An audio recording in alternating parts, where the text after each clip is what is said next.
He finds himself here again, feeling the familiar emptiness. How boring it is.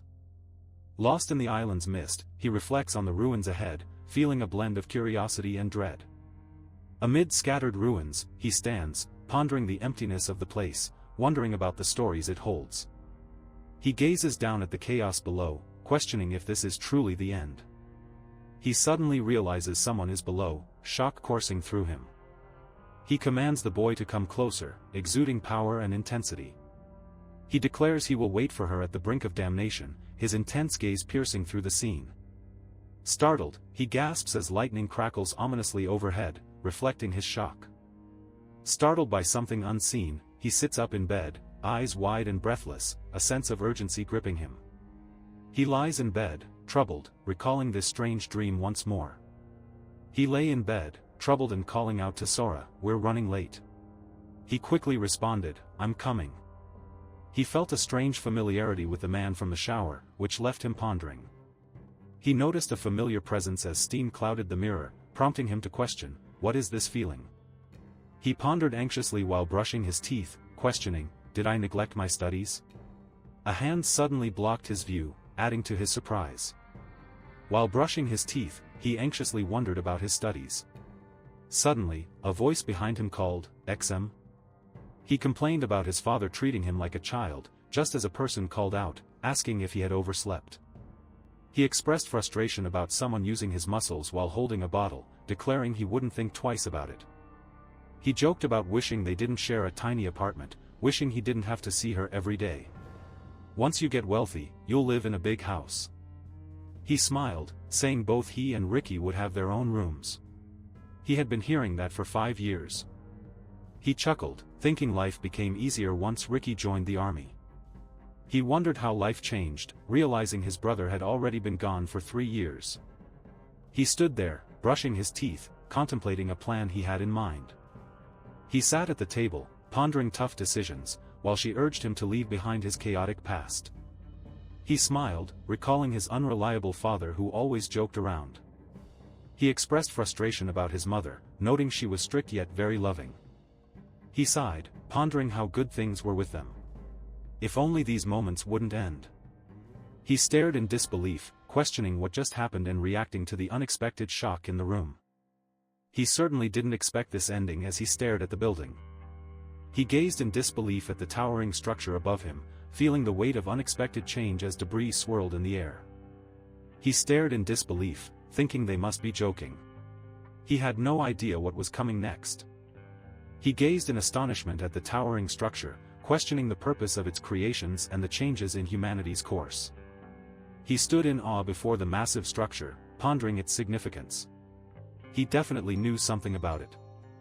He looked astonished, beads of sweat forming on his brow, as he pondered the meaning of the towering structure ahead.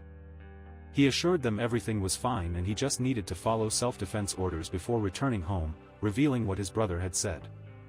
He promised, his voice weak on the call, revealing concern. After that night, they lost contact with him, worry evident on their faces. Watching the news, he reassured her that there was no threat, only a need to stay indoors. She urgently announces that 20 towers have unexpectedly appeared worldwide. While static filled the screen, she informs that news continues to broadcast, now reaching everyone through the radio.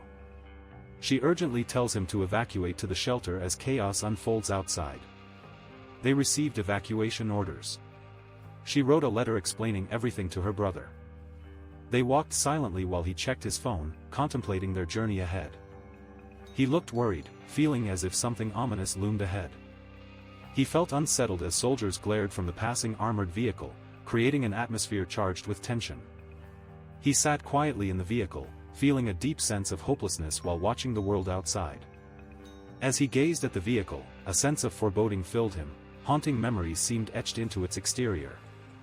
As he walked through the bustling street, a deep sense of unease crept in, echoing his inner turmoil and frustration. Feeling confused and frustrated, he wondered what was happening. He felt anxious standing in a dim hallway where people sought refuge, wondering what would come next in their uncertain journey. In the dim hallway, he noticed others huddled together, whispering nervously, unsure if anyone would break the silent tension around them. They seemed to have waited for their own demise as he sat despondently, while another stood silently behind him, wrapped in apprehension. He sat on the ground, weary and disheartened, as others moved closer, their heavy packs a testament to their struggles. Even in the stillness, the weight of their burdens lingered heavily. Two figures sit in silence, one clutches food, contemplating the weight of decisions made. In disbelief, he shouted, "How dare you steal my bread," while the younger boy cried out, "Hey!" Their argument filled the room with comic tension. In a panic, he exclaimed, "I didn't steal it," while his expression showed confusion and desperation. Frustrated, he shouted, "I've had enough. You've already eaten your share." His expression reflected exasperation and disappointment. In a moment of desperation, he lunged forward, determination etched on his face, ready to confront whatever lay ahead. He noticed the impending conflict and wondered if anyone would intervene. He smugly called out, holding a loaf of bread, while his friend remained defeated on the ground. He sneered, showing sharp teeth, while ominously discussing taking his friend's bread. He grinned, declaring that he had decided the bread belonged to him now. He cried, expressing that this situation wouldn't last long. He glared intensely, questioning why they were acting that way, emphasizing the seriousness of their situation. He smirked, suggesting the old man should take care of himself. He shouted urgently for the bread to be returned, his expression intense. He yelled fiercely, demanding to know when everyone would leave. He struck fiercely, sending his opponent staggering backward in surprise. He handed over the item with a slight smirk, while another character muttered a frustrated curse in the background. He shouted in frustration, his expression tense as he clenched his fist. He noted, "I remember you," while others remained engaged in the uneasy atmosphere.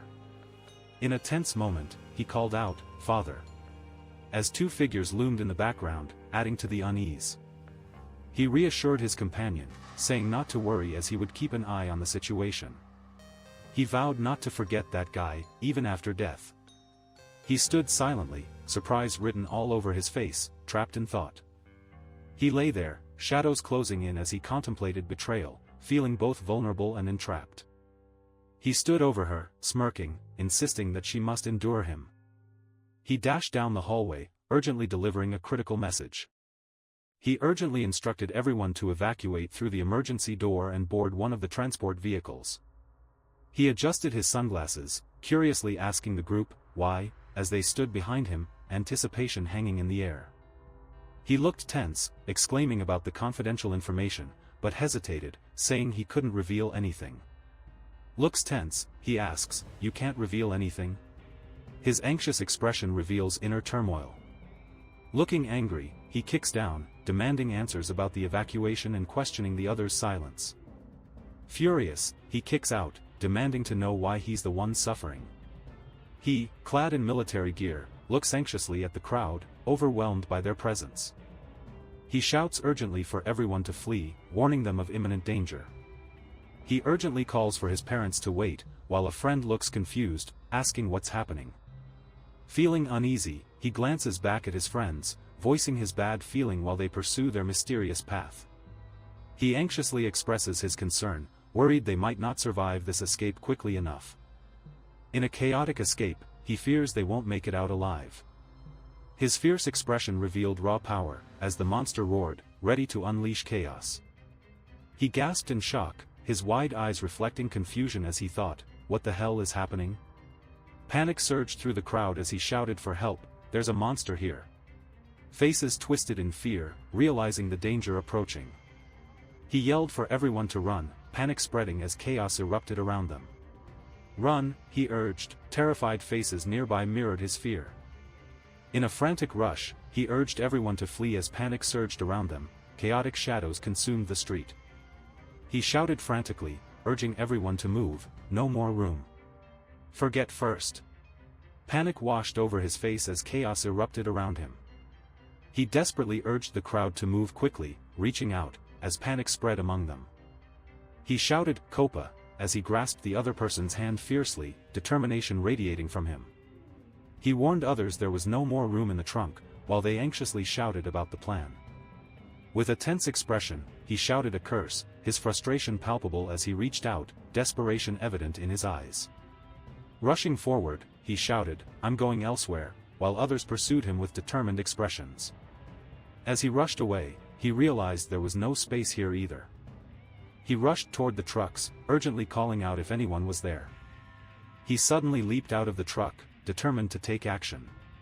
This is a decisive moment. He desperately clung to the edge, pulling himself up while two others charged forward. He smiled, shouting, "Thank you," as someone pulled him up. He smirked, letting out a chuckle, and then asked, "Thank you?"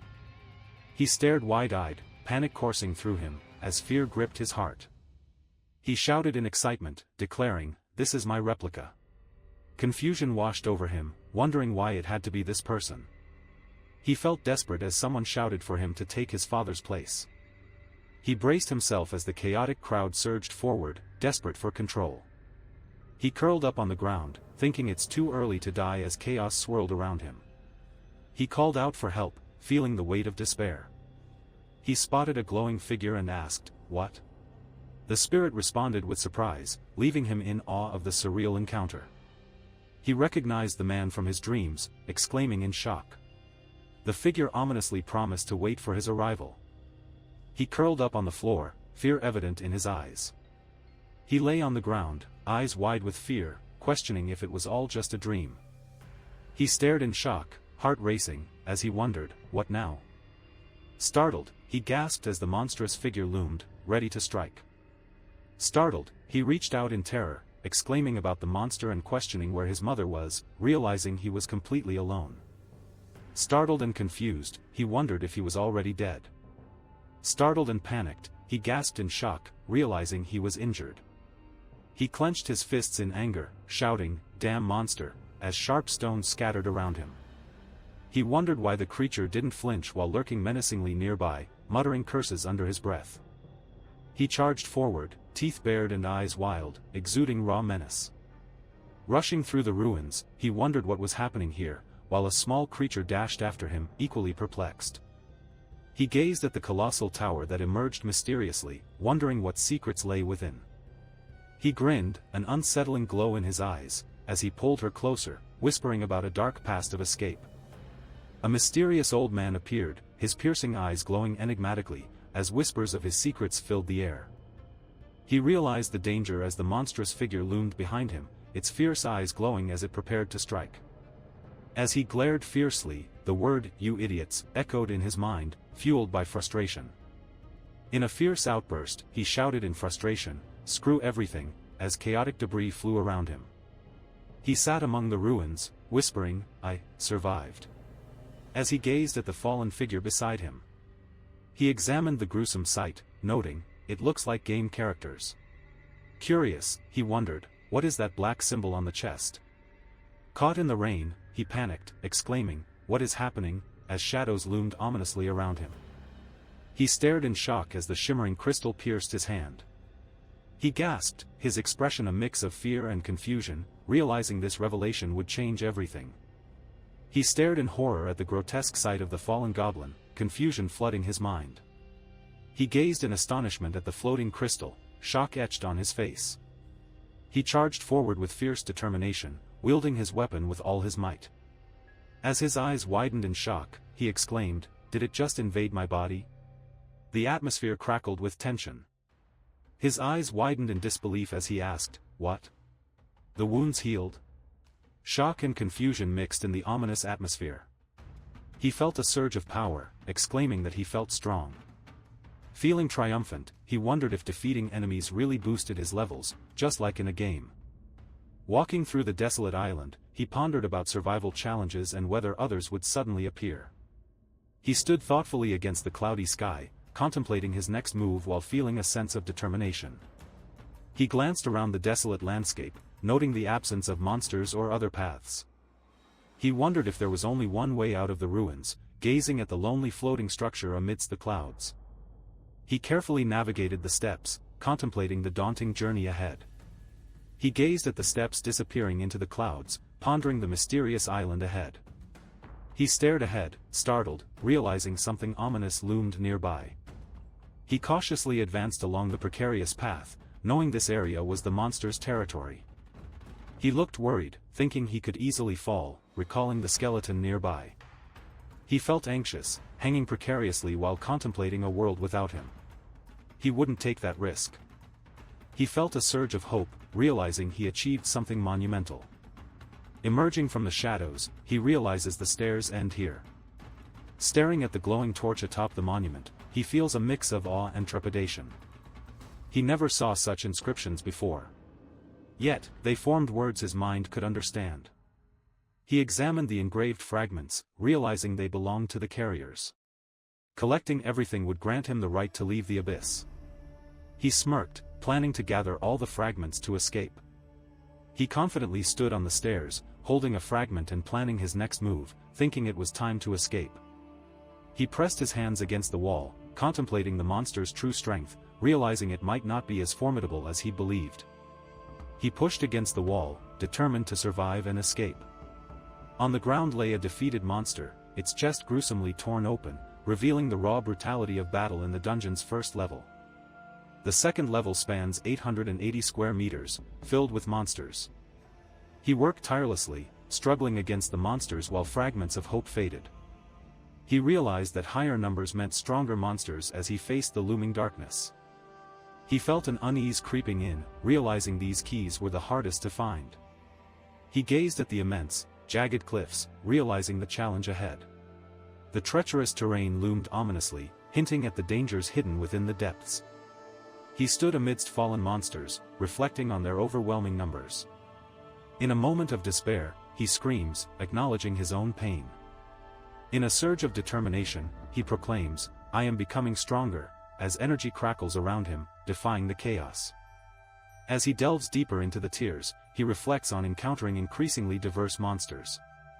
On the 12th floor, he confronts monsters he hadn't seen before, feeling a mix of excitement and apprehension. Finally, he feels unthreatened by the monsters lying defeated before him. He realizes there are so many monsters around, yet he feels strangely at ease. As he climbs the abyss, he confronts a multitude of menacing monsters, feeling an unexpected calm amidst the chaos. His search for clues feels like finding a needle in a haystack, as ominous shadows circle around him, dark wings spreading chaos. He realizes some monstrous bearers guard the keys to other monsters, intimidating him with their fierce gazes and powerful presence. As he stands in the cave, monstrous guardians emerge, lurking in the shadows. Frustration consumes him as he erupts from the rubble, determined to confront the challenges ahead. Frustration ignites within him as he breaks free, ready to tackle whatever lies ahead. He feels utterly enraged, unleashing his wrath with reckless abandon as blood splatters everywhere. Determined, he strides confidently forward, pushing open the doors, ready to face whatever awaits him. Faced with a relentless horde, he stands steadied, prepared for the fierce battle ahead, as shadows loom ominously from above. He faced monstrous creatures, a dragon and colossal beasts, ready for chaos as darkness swirled ominously around them. He burst forth with a wild grin, brimming with chaotic energy. "This is how you do it," he exclaimed, ready for the thrill. A massive dragon soared ominously above the ancient ruins, casting a shadow. He pondered the year, frustration evident in his gaze. He realized time no longer mattered, as only death and pain existed. He sensed the impending doom as the words, "death to monsters," echoed ominously, enveloping the scene in an unsettling tension. A monstrous figure loomed over the smaller character, exuding menace. Tension hung thick as he prepared for a fight, determined to prove his strength. He wondered how many monsters ultimately emerged from this chaos, reflecting his inner turmoil. He was startled by the chaos around him, wondering how many monsters had come from it. He wondered if it was time yet, staring at the scratched ground. He questioned if he should find the key, reaching out with determination. He marveled at the colossal, fearsome dragon, wondering what would happen next. He questioned, "Are you the key?" His intense gaze pierced through the chaos, hinting at a deeper mystery. He exclaimed about the immense strength, questioning if it was even possible to be that powerful. He pondered the overwhelming force, wondering if such strength was real, despite even monsters doubting its possibility. He stared at the monstrous shadows looming overhead, questioning if their sheer power was even possible. He whispered softly, "Het," as a shadow of doubt clouded his expression. He felt defeated, reflecting that all strength had lost its meaning. He looked at his clenched fist, frustration bubbling up as he whispered, "Where?" In despair. He shouted in frustration, demanding to know the key to the struggle, and desperately called for his ally to appear. Frustrated, he declared he had enough of this chaos, as dark bats swirled ominously around him. Suddenly, towers appeared worldwide, stunning everyone as they illuminated the night. Before humanity could comprehend, a mysterious world had emerged before them, filled with towering spires against the night sky. A dark void revealed monstrous creatures, their terrifying forms dominating the scene, as shadows loomed and chaos surged. That day marked the beginning of a terrifying judgment as few survivors awakened, gaining access to a mysterious system amidst chaos and despair. A towering monster looms menacingly, while a figure stands ready for battle, embodying determination amidst chaos. Awakening brings overwhelming power, as one figure stands confidently, surrounded by others, each showing immense potential. Humanity rebuilds, standing proudly at the base of a towering building as they confront their own monstrous hunters. After a fierce battle, he faces the monstrous creature charging at him from the waves. He charges forward, demanding to see their stats, confusion in his voice. She used a powerful teleportation spell, prompting urgency among them to stop her before she escaped. He questioned himself in disbelief, pondering the meaning of human speech while struggling in a watery pit. Despair flickered in his eyes as he watched someone ascend, whispering in disbelief, "How could this happen?" He gasped in shock, eyes wide, wondering, "Is there a way out?" He gasped in shock, eyes wide, wondering, "Is there a way out?"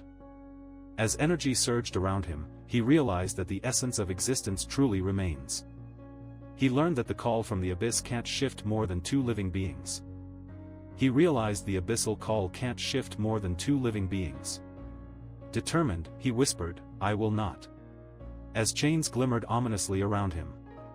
He seethed with resolve, thinking, "I won't allow anyone to." His intense gaze reflected a determination that couldn't be shattered. He charged forward, determined to overcome any obstacle in his path, feeling an unstoppable drive. Amid swirling darkness and ominous shadows, he sensed the mysterious force lurking in the city. Determined to escape, she ran, whispering that she must get away from them quickly. It wasn't a good situation. Startled by the creeping vines reaching for her, she realized she was in serious danger. Aika warned that a teleportation scroll had been drained, creating a serious situation for the group. He demanded she return him, warning her not to kill. She panicked, realizing the forbidden battle among hunters violated the rules. He smirked menacingly, questioning the rules with a chilling intensity. He declared he would set the rules, as midnight tension crackled in the air. He demanded the scroll, promising to keep her safe.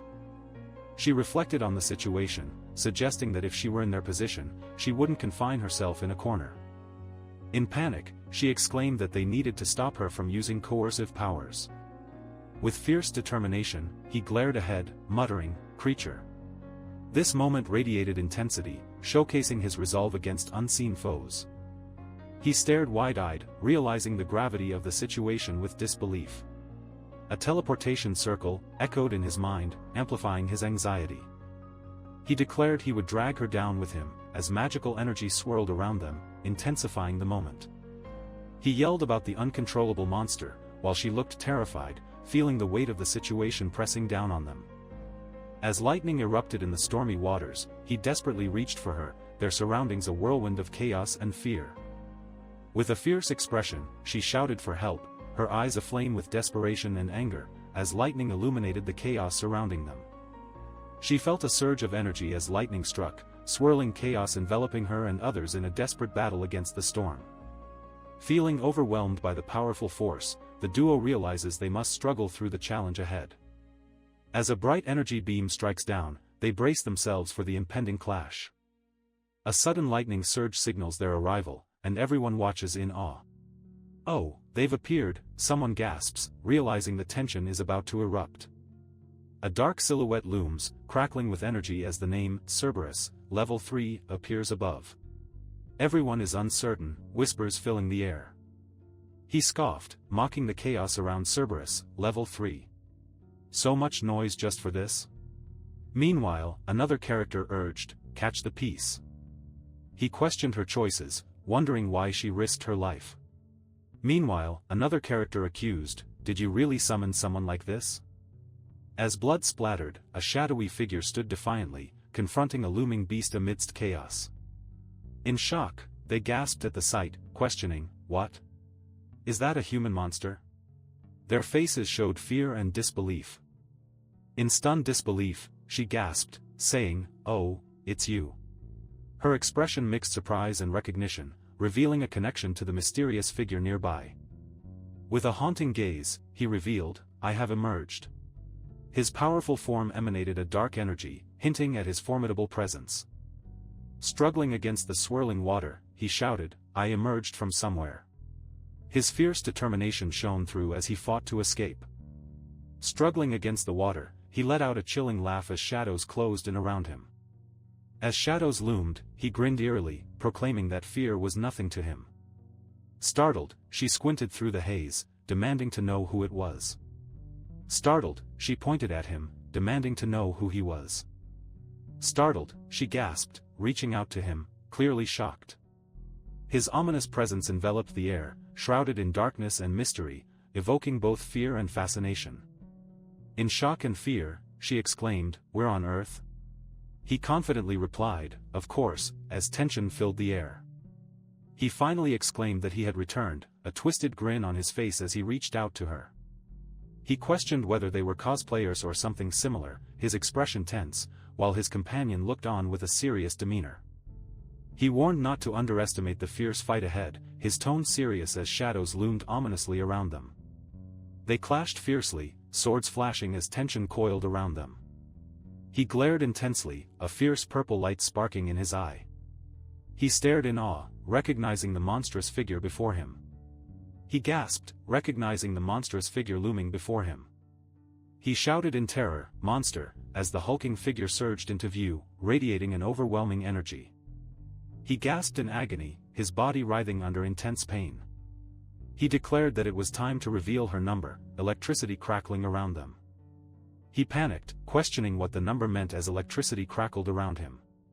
He stared wide-eyed, startled by the shocking energy surrounding him. Startled, he gasped as an intense energy surged around him. A tense moment unfolds as she pleads, "Please, let me go."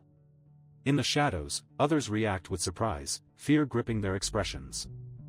With a fierce glare, she commands them to leave. With intense frustration, he exclaims that he doesn't remember anything.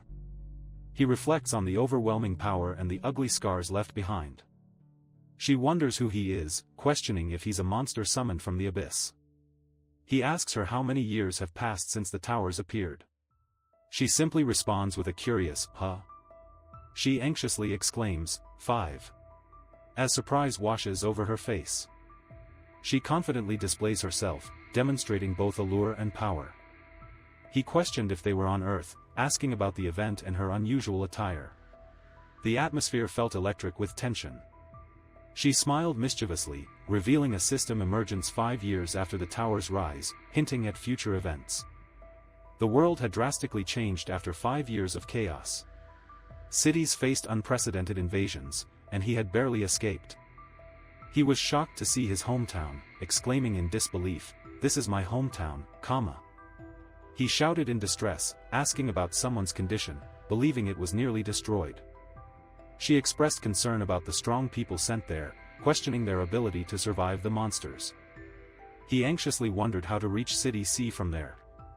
She pointed forward, declaring her next move with determination. She smirked, saying someone had set off alone, hinting at trouble ahead. She wondered about the mysterious man, feeling the need to inform her sister. As they walked through the devastated city, he remarked, "What an unexpected sight." The destruction loomed around them. As they struggled onward, he remained resolute, vowing to protect his friends in this chaotic world. A sense of determination filled the air. As chaos erupted, he shouted, "Who are you?" in shock.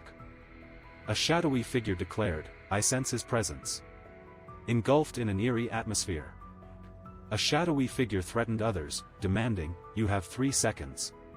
Tell me, where is he?" The atmosphere turned tense as red splashes surrounded them. 4 figures stood in a ruined city, tension radiating as they faced an unseen threat. He shouted in frustration, demanding to know what was happening again.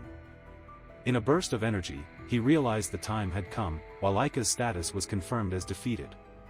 In front of the tower, Aika declared the headquarters of the Tiger Guild, basking in the warm glow of the sunset. She felt a mix of anxiety and uncertainty while contemplating an unknown connection with the group. He raised a glass filled with red wine, while she, nervous, stood with a strained expression as she overheard him. He asked if the group he recommended failed to survive the level, while uncertain plans unfolded beneath his deliberative demeanor. He clenched his fists, vowing revenge for everyone lost with a single blow. He smirked, urging them to find out who was responsible. "Good," he added, excitement in his voice. He walked purposefully, instructing someone to find their accomplice. A woman responded, acknowledging his command, knowing it wouldn't be easy. He declared he would kill anyone who dared touch his people, gazing thoughtfully out the window as the sunset illuminated the city. He watched in surprise as she leaped forward, her fierce determination evident. He grimaced, recognizing a foul smell of blood, wondering who it belonged to. He noticed the darkened area outside and wondered if it was a fallen zone. He realized it was an invasion and that they were catching up fast. He turned away, commanding to recall all search teams urgently. Urgently, she leapt forward, needing to address the critical matter. Urgently, she dashed forward, aware of the looming danger as shadows scattered. Perched high above, she gazed down at the chaotic city, shadows and creatures swirling menacingly around what was once a vibrant place. After 5 years of wandering the abyss, he stands determined, this place has transformed into hell. He stares defiantly at the approaching beast, realizing the dire circumstances that bind him. He struggles fiercely, shouting about his perceived weakness while battling against his fate. He feels empowered, declaring himself stronger as he confronts looming opponents with determination in a dramatic clash. He crouches down, overwhelmed by intense emotions as he confronts the chaotic scene, consumed by his feelings of turmoil. Consumed by darkness, he declares, "I've become a monster," while tearing into something within an abyss of blood. Haunted by thoughts of family, he pushes forward despite the blood on his face. He faces terrifying monsters, recalling fears he once had. As he battles, terrifying monsters appear. He now sees them as tiny insects. He pleads for his father and brother to take care, feeling the weight of impending danger. He reflects on the city's vibrancy, now turned eerily empty. He walks through ruined buildings, pondering the absence of freedom while recalling the monsters that might have seen someone. After a shocking revelation, he realizes that no one truly lives anymore. He whispers, "I'm home," as he gazes at the shattered doorway. He steps through the shattered doorway, his silhouette framed by light, embodying uncertainty and determination. He knew he wouldn't run into anyone, yet here he was. This place held countless memories. He turned, questioning what he saw with a hint of confusion, glancing at the notes scattered on the desk. He sat on the floor, contemplating the scattered belongings, thinking about the warnings he had heard. His mother and he seemed to disagree on everything. He looked up, tears streaming down his face, thinking they risked everything to return for him.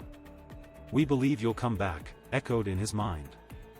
He stood there, bare-chested and vulnerable, while they mocked his clothes, reminding him of the past as he felt both anger and embarrassment. He discovered a map leading to a mysterious room, indicating that reading the letter would promise to reveal important secrets. He held a photo of his family, whispering, "We'll wait. With love, Mom and Dad."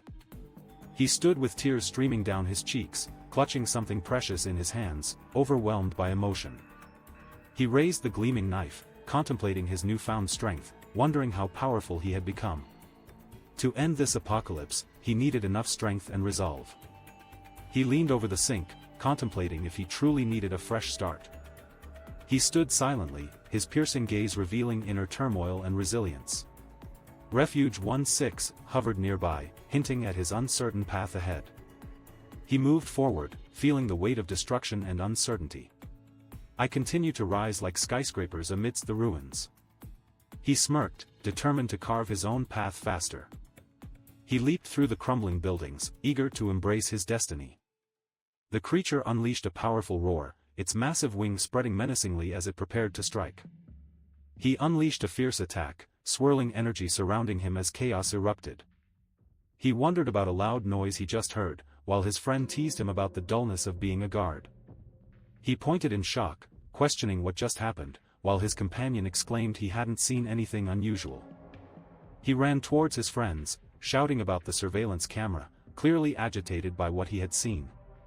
He rushed through the city skyline, blood spilling as he exclaimed in disbelief, "A person?" The chaos around him matched his shock. She screamed urgently, warning everyone not to come closer as shadows danced ominously in the city skyline. She apologized, explaining she only came looking for food. A boy remarked how beautiful she was, while another noted he hadn't seen a woman in a long time. He assured her not to worry, claiming they were good guys. He reassured her, saying they would take care of her. The scene felt tense as danger loomed from the shadows. He gently reassured her not to be afraid amid the chaos. He promised to be gentle, his expression a mix of desperation and determination. The city loomed behind them, intensifying the moment's urgency. He smirked, questioning how one could pass by such a body, while she looked both furious and disturbed. He declared that some things remain unchanged, as debris flew around his foot.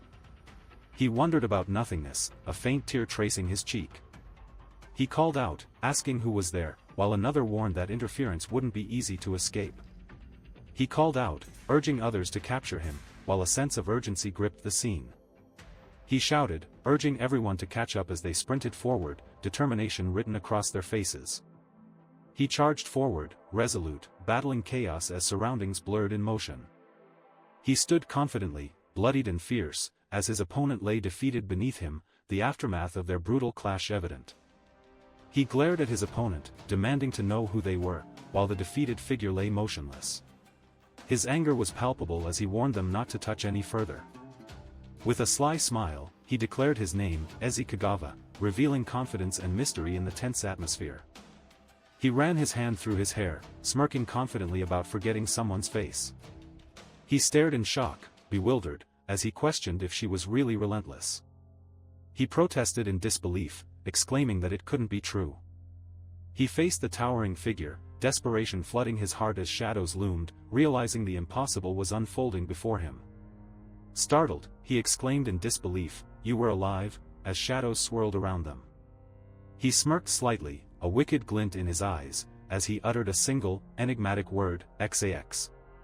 With a sly smirk, he executed a swift, decisive gesture, signaling something significant. With intense determination, he gasped, struggling against an unseen grip, feeling the weight of desperation tighten around him. He declared that he had to carve a path from hell, blaming the other for the turmoil. He smirked, declaring his transformation complete. The chaos surrounding him amplified his resolve. He gripped his opponent's wrist tightly, warning it was time to end things. He clenched his hands, tears flowing as he declared, "I will take your last ounce of self-discipline. This is now my strength." He stood defiantly, facing dark shadows as he shouted, "Get away. You are strong." Emotions flooded the scene, revealing his intense determination. With a firm foot on his opponent, he declared how his past only caused him pain. In shadow, he raised a bat, embodying despair and helplessness. With tears in his eyes, he vowed to reclaim what was lost today. Questioning why he suffered, he was reminded that destroying oneself was terribly amusing, as someone sinister enjoyed his torment. As he gasped in pain, his tormentor ominously pointed, relishing the moment. Feeling anguish, he declared, "No, I can't become like that." His expression reflected deep internal conflict and pain. He sighed in despair, reaching toward her, a sense of urgency in his grip. With urgency in his gaze, he reflected on the risks. If similar beings continue to breathe, more lives will be lost. With determination, he urged, "Kagawa, don't give up." He confronted her, saying she had tried to kill him but failed, so he spared her life. "But you still can't just leave," he insisted. He seemed haunted, recalling 2 years of torment at school, pondering the loneliness that surrounded him. Driven by anger, he shouted about punishing those who terrorize the weak, his eyes burning with determination. He expressed fury about being ejected from the coffin and attempted to kill the same way. 2 lives, he shouted, full of rage. He glared, proposing a deal after enduring 4 strikes, while apologizing and admitting guilt. He smirked, tauntingly pleading, "Please. If you hit me like this, I'll die after the first strike." He gasped, clutching his shirt tightly, urging her not to worry. He shouted his determination to be fierce, as blood splattered. He recalled the command for a second strike, determination fueling him. He prepared for the third strike, unleashing power with fierce determination. He commanded his opponent to rise with a fierce presence, blood splattering around them as shadows loomed ominously. He grimaced, blood trickling from his lips, and whispered, "Kill me." A desperate plea echoed amidst the chaos around him. Despite blood dripping from his mouth, he maintained an intense gaze, as if challenging the chaos swirling around him. Amid chaos, he delivers a decisive blow, causing debris to fly everywhere. He stands confidently amid the ruins, stating, "Not bad." The atmosphere is tense with uncertainty. He glances at the two men, who urge, "Take him to the hospital." Their anxious expressions reveal the urgency in their voices. He stands confidently amidst the ruins, declaring not to show up again. As chaos erupts around them, he shouts it's time to move forward. Determined, he mutters, "Home," as the storm of chaos rages around him, his resolve clear. In the dusk, the city lies in ruins, marked as a safety zone. A sense of abandonment hangs heavy in the air. As dusk settles over the ruins, soldiers discuss strategies while preparing for combat against monsters. He urged the soldiers not to be weaklings. If monsters appear, it's better to stay healthy and not fall from the walls. Laughter echoed behind him. He reminded his soldiers to stay strong. No one knows when the monsters will arrive. In the background, another soldier nodded emphatically. He urged his soldiers to remain vigilant, knowing monsters lurked nearby. With determination, he reassured them that they must be ready for anything. They faced an overwhelming presence, adrenaline surging as shadows closed in. A monstrous creature loomed over them, its single eye gazing intensely. "Don't be scared, just remain calm," he encouraged nervously. Excitement filled the air as sparks erupted around him, prompting shouts of "Fire" from nearby onlookers, creating an atmosphere of chaotic urgency. He cursed, realizing the enemy's high skill level left their weapon useless. With a fierce determination, he shouted, urging everyone to advance against the looming menace. Shouting urgently, he urged his comrades to take cover and prepare for battle against the chaos unfolding around them. Amidst chaos, he watched in horror as a massive beast loomed, splattering blood, while his companion nervously braced for the inevitable attack. He shouted fiercely, warning everyone to move aside immediately. He called out a fierce curse, showcasing his determination to face the looming threat. As he charged forward, he shouted with fierce determination, "I'll show you." The atmosphere buzzed with tension and urgency. Confronting the towering creature with a furious eye, they prepared for battle, each soldier bracing themselves for the conflict ahead. He braced himself, realizing something had stopped above him. He wondered what was happening, mixed feelings visible on his face. He grimaced, realizing something unexpected was happening.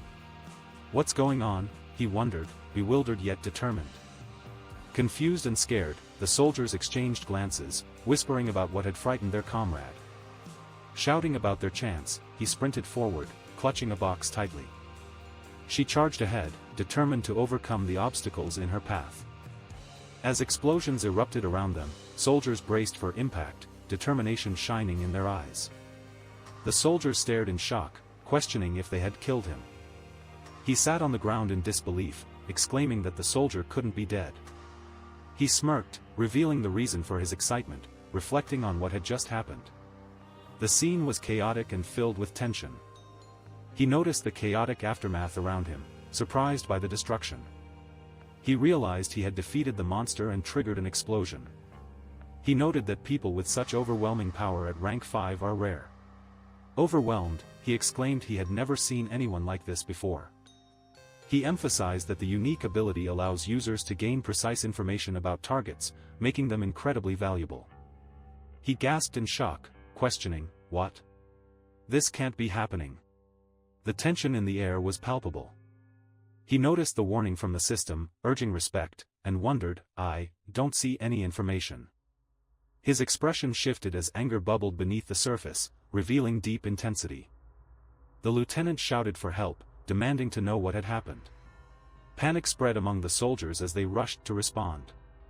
He turned, puzzled, gazing into the distance as uncertainty lingered in the air. He approached the soldier, a hint of curiosity in his gaze, requesting, "Hey, I want to ask." The soldier responded simply, "Yes." He approached the soldier, asking how far the sixth refuge was. He asked the soldier how far the sixth refuge was, noting it was 50 kilometers north but cautioning that they needed to pass through Zone X first. He looked up, questioning the distance to Zone X with curiosity. He explained that they lure monsters to minimize damage during battles, emphasizing the danger ahead. It's clearly full of hunters chasing those creatures. He marveled at the rarity of the items that had dropped. With monsters appearing in the real world, he gathered the rare items needed for survival, feeling a sense of déjà vu from a game. He questioned how strong the monster had been, surveying the destruction. He acknowledged it was a level 40 threat, definitely a tough opponent. He questioned how much difficulty this level 40 threat posed to them, wondering how many monsters in the area exceeded rank 5. He nervously estimated that the threat was probably not over 100, emphasizing that humanity would have perished long ago otherwise. He acknowledged with a nod, expressing gratitude, "Got it, thanks. I'll go now."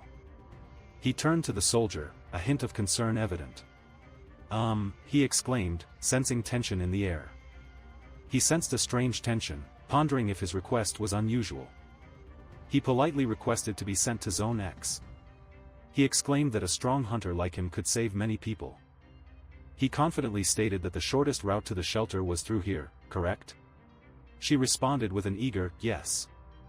He asked if everything was okay, and the soldier was surprised. He mentioned he would pass through Zone X, determined to eliminate any monsters that dared to cross his path. A military camp set up on the front line, ready for action. He lay on the cot, a smirk on his face, teasingly saying, "Ox." As if ready for anything unexpected.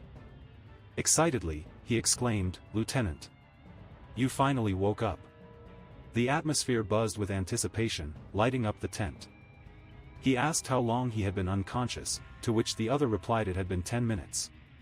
With excitement, he examined the glowing vial, noting it contained regeneration items from the defeated monster. They were surprisingly effective. He questioned with concern about the man who had saved them. He informed the soldier that he had gone north.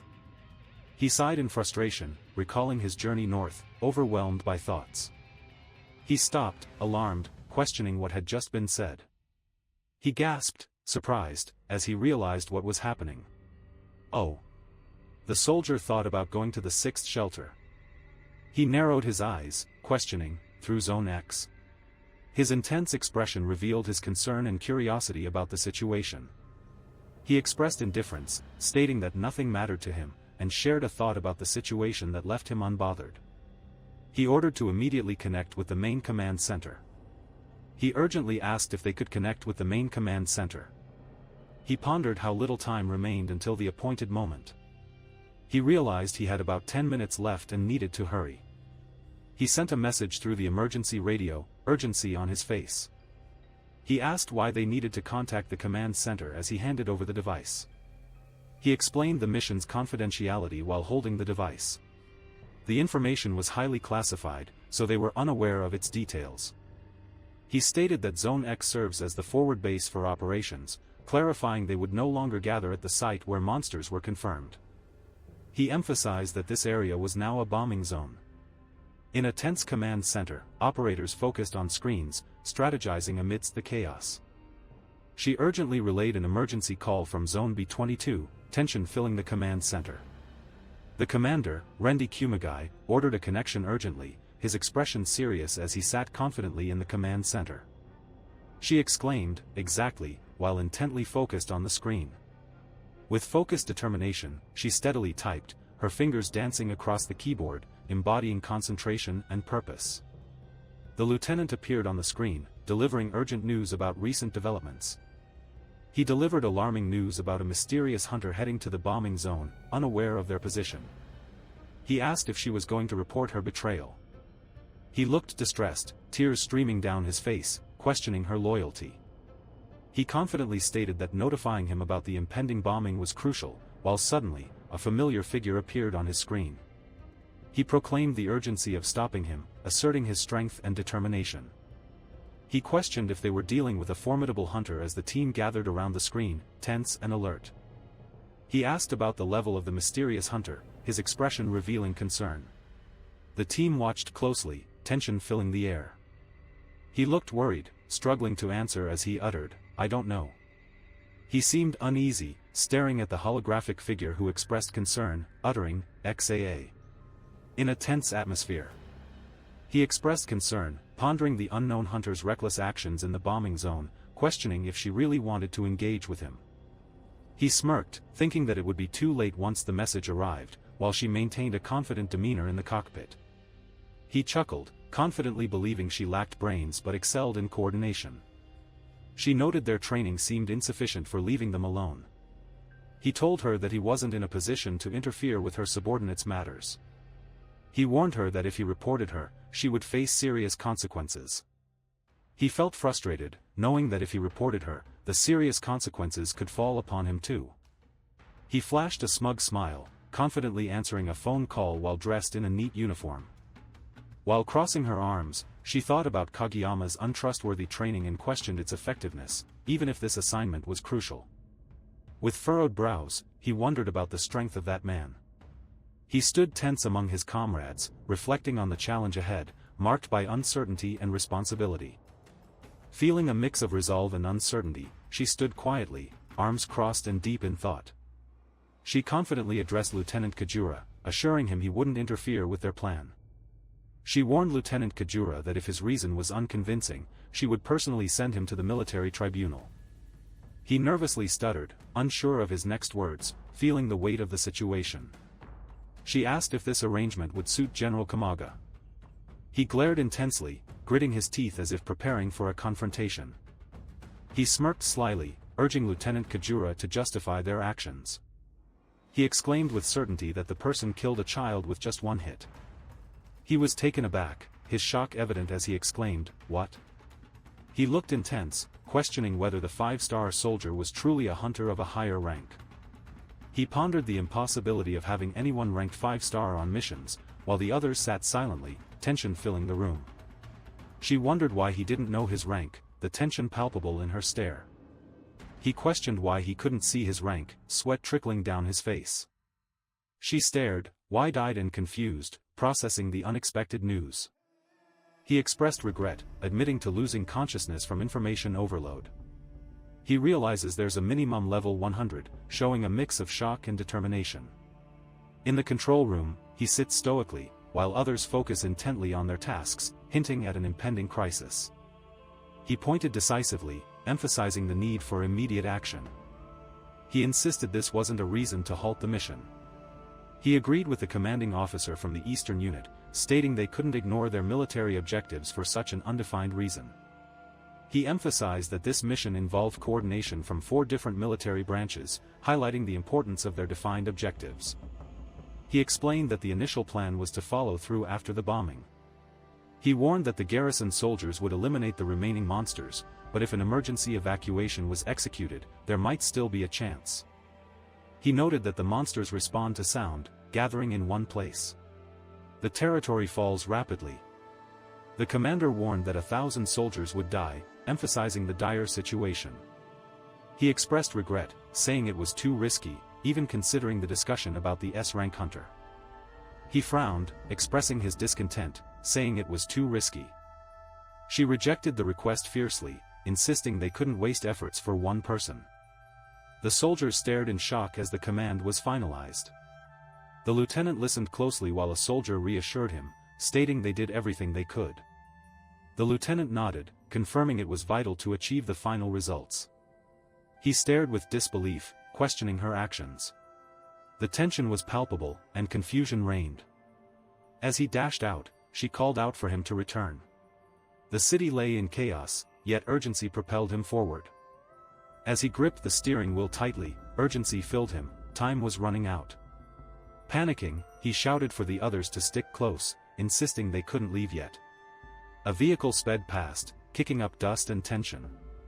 Startled, he ordered the team to stay close as danger approached, the looming vehicle kicking up dread and uncertainty. He urgently shouted for the lieutenant, asking if they could get him back. He firmly declined, saying it wasn't necessary. Anxiety haunted his expression. He made the decision himself, confident he knew what to do.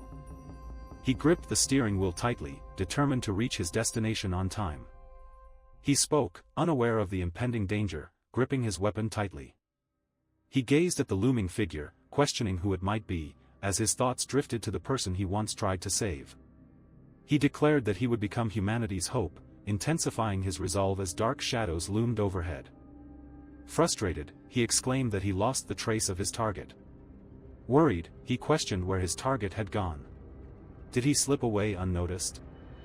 He noticed the clock showing 16 hours 56 minutes and 12 seconds, realizing it was the shortest route. He wondered if he couldn't find it, would it move faster than the car? He questioned whether something could move faster than the car, pondering the start of Zone X ahead. He wondered if they could turn on the loudspeaker, hoping it would be heard. He smirked, observing, even a monster would take advice. He pressed the receiver, frustrated, and muttered a curse under his breath. He clutched the microphone tightly, expressing disdain for the army. He shouted angrily, demanding help from the soldier they had assisted before. He yelled with urgency, warning that bombs would soon strike the area, insisting they must evacuate immediately. He stood resolutely amidst the chaos, determined to face the impending disaster. He raised an eyebrow, questioning why there were no hunters nearby. He stood amidst the rubble, confidently stating that monsters posed no threat. He contemplated the approaching aircraft, uncertain about the risks involved with explosions. Avoiding pointless dangers was his priority. He thought about the soldier who risked everything to prevent him, asserting he wouldn't let that sacrifice go in vain. He wondered if he was heard, contemplating the weight of his situation. He panicked, realizing he had drawn the monster's attention. He gripped the steering wheel tightly, thinking he must get away now. He looked slightly concerned, muttering to himself, but he's still there. The tension in the air felt almost tangible. Relief washed over him as he exclaimed, "Thank God. You're alive." He asked the soldier, confused, about what the bombing zone meant. He exclaimed in surprise as he adjusted the car radio settings, glancing at the time displayed on the dashboard. He realized time was up, glancing at the car's radio display with urgency. "Time's up," echoed his thoughts, prompting immediate action. As missiles launched into the sky, a sense of urgency filled the air, signaling the start of a critical mission. As explosions erupted around him, he felt the intense urgency of his mission surging through him. Amidst the chaos of falling debris, he screamed in terror, overwhelmed by the destruction around him. Amidst the chaos, he desperately dodged flying debris, instinctively seeking shelter from the destruction around him. The map displayed critical locations, indicating explosions as the general strategized, overwhelmed by the situation. As he focused on the screen, he announced, "The bombing is complete," showing determination about the mission. He urged others to use drones to determine how many monsters they've killed and where the survivors are headed. He voiced his frustration about drones failing to find life signs and exclaimed in disbelief, wondering where all the monsters had gone. He nervously mentioned that they were still bombing the zone. He anxiously exclaimed about the bombing zone, expressing disbelief at the situation. Doubt and fear filled his voice. He shouted in disbelief, "This can't be happening." A woman beside him looked concerned as tension filled the room. She demanded an answer, her brow furrowed in concern. Focused on her task, she typed furiously, determination evident. Facing the screens, the officers focused intently as strategies unfolded. Shocked, he exclaimed that they were turning into monsters. Stopping in surprise, he wondered, "Wait, is that a person?" Standing confidently on the cliff's edge, he surveyed the vast landscape below, feeling a mix of anticipation and curiosity. Monsters attacked the drones, chaos unfolding as strategies turned frantically in the air. The team panics, realizing they lost all communication with the drones. She expressed concern, stating they had fought against this wave before, but questioned what it truly was. She warned that they knew about the dragon's reconnaissance. He commanded the evacuation of all soldiers from the garrison. She shouted for a complete retreat, urging everyone to hold the line against the advancing enemy. She nervously reported that they weren't approaching the walls, anxious about the enemy's next move. She exclaimed in surprise, questioning the situation with a startled Kaya, while standing confidently in her uniform. Pointing at the map, she directed him toward Zone B22. Furrowing her brow, she insisted he go to the dance hunter. With determination, she ordered everyone to leave immediately. They needed to investigate the monster movements quickly. He looked worried, holding a frame while asking about the bombing's cessation amidst the destruction. He looked panic-stricken, exclaiming joyfully that he was alive. Laughing manically, he exclaimed that he was alive, as chaos surrounded him. He reminded himself that if he was alive, so were the monsters. A tense atmosphere filled the scene as two figures stood ready, one in uniform. He shouted, "You're lying," while the other man panicked, screaming in fear. Their confrontation intensified as both braced for chaos. He questioned if the drone was real as it hovered ominously, casting a shadow over the desolate landscape. He expressed disbelief, wondering if monsters had attacked the drones, while his companion reacted in shock, insisting such a thing had never happened before. He gazed into the distance, calmly asserting that one would be amazed later. He looked towards the chaos, confidently announcing their unexpected guests had arrived. He gazed at the monstrous figures, whispered their presence with uncertainty, "They are, comma." He gasped, realizing they faced the most powerful group of monsters, whispering nervously about their leader's 9th level. He nervously mentioned the aftermath of a bombing, realizing they were doomed. He expressed their dire situation, noting they were doomed. His companion, overwhelmed with despair, lamented their survival despite the bombing. With a wicked smile, he vowed to eliminate them all. He soared above the ruins, warning him to hide in fear. As shadows clashed with brilliant strikes, the warrior fiercely confronted his monstrous foe, determination blazing in his eyes. With an ominous presence, she appeared, shadows swirling around her. He felt a haunting absence, questioning, "Why didn't I sense him?" Shadows loomed as emotions weighed heavily on him. He smirked ominously, whispering a single word, "Nakaheltu," as shadows danced around him. He eerily whispered, "We found it," as dark tendrils writhed around him. He glared menacingly, "Family of beasts." Shadows swirled ominously around him. He shouted, demanding, "Return what is mine." Shadows loomed ominously, creating an intense atmosphere around him. He looked intensely at his opponent and asked, "What about you?" The air was thick with tension, hinting at an impending confrontation. He ominously declared, "For stealing someone else's power." As a dark energy surrounded him, signaling a powerful confrontation ahead. He sternly reminded, "You must repay with your own life," as looming shadows threatened the air, hinting at dire consequences. He declared, "Is this all you're capable of?" while wielding a glowing weapon, exuding confidence amidst swirling shadows. He confidently declared that the other person couldn't see him, while wielding a glowing spear against a shadowy backdrop. He brandished his spear confidently, ready to confront the unseen threat lurking in the shadows. A mysterious figure loomed ominously, revealing a menacing presence in the landscape. He realized that the crow is just an imitation created by humans. He called out, challenging the threat, stating if they truly wanted to strike, they should make it count. He lunged forward, brandishing his bloody weapon, ready to confront the impending danger with a fierce determination. With fierce precision, he swung his weapon down, unleashing chaos and destruction. In shock, he exclaimed, "Where did he go?" as shadows whipped around him. He gasped, questioning where his companion had vanished, as dark shadows swirled ominously around the chaos. He observed the destruction around him, reflecting on the lowly creatures responsible for all this chaos. Frustration consumed him as he struggled to rise from the debris. He commanded fiercely to destroy every one of the obstacles. He cursed, frustrated over the damaged drone, while a dragon loomed outside, eyeing his misfortune.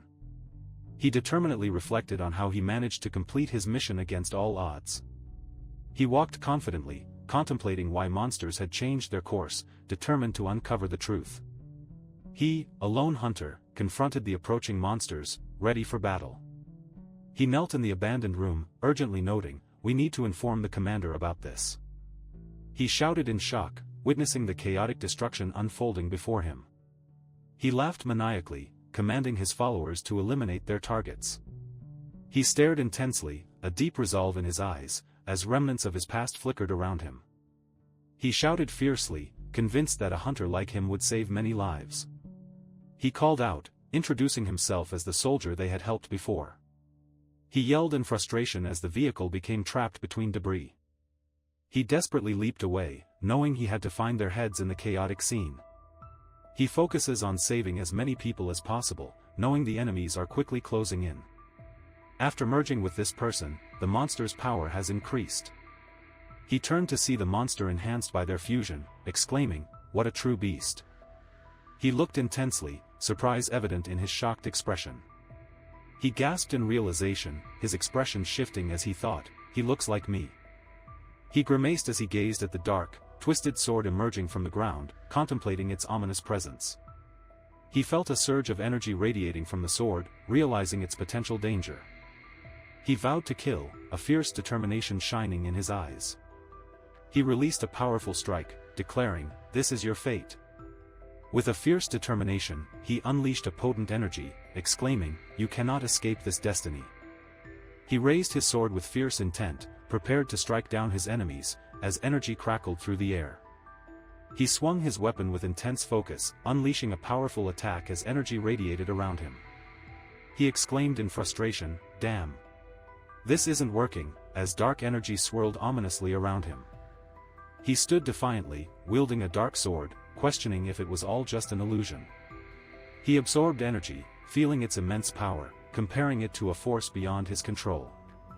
He angrily questioned whether stealing foreign weapons was all she could do. He questioned where she disappeared to, sensing her power was vast and full of surprises. He reminded her that they needed to move the cargo to a safe place before the fight could begin. He asked if she was afraid of heights, but she hesitated, responding that she wasn't. He stared in confusion at the screen, muttering, "What?" as static surrounded him. He pointed dramatically, declaring he would have to take off. He angrily exclaimed that he was foolish, adding that it was not that easy to deal with such power. He declared that powerful beings don't exist to protect the weak, channeling immense energy as dark tendrils surged around him.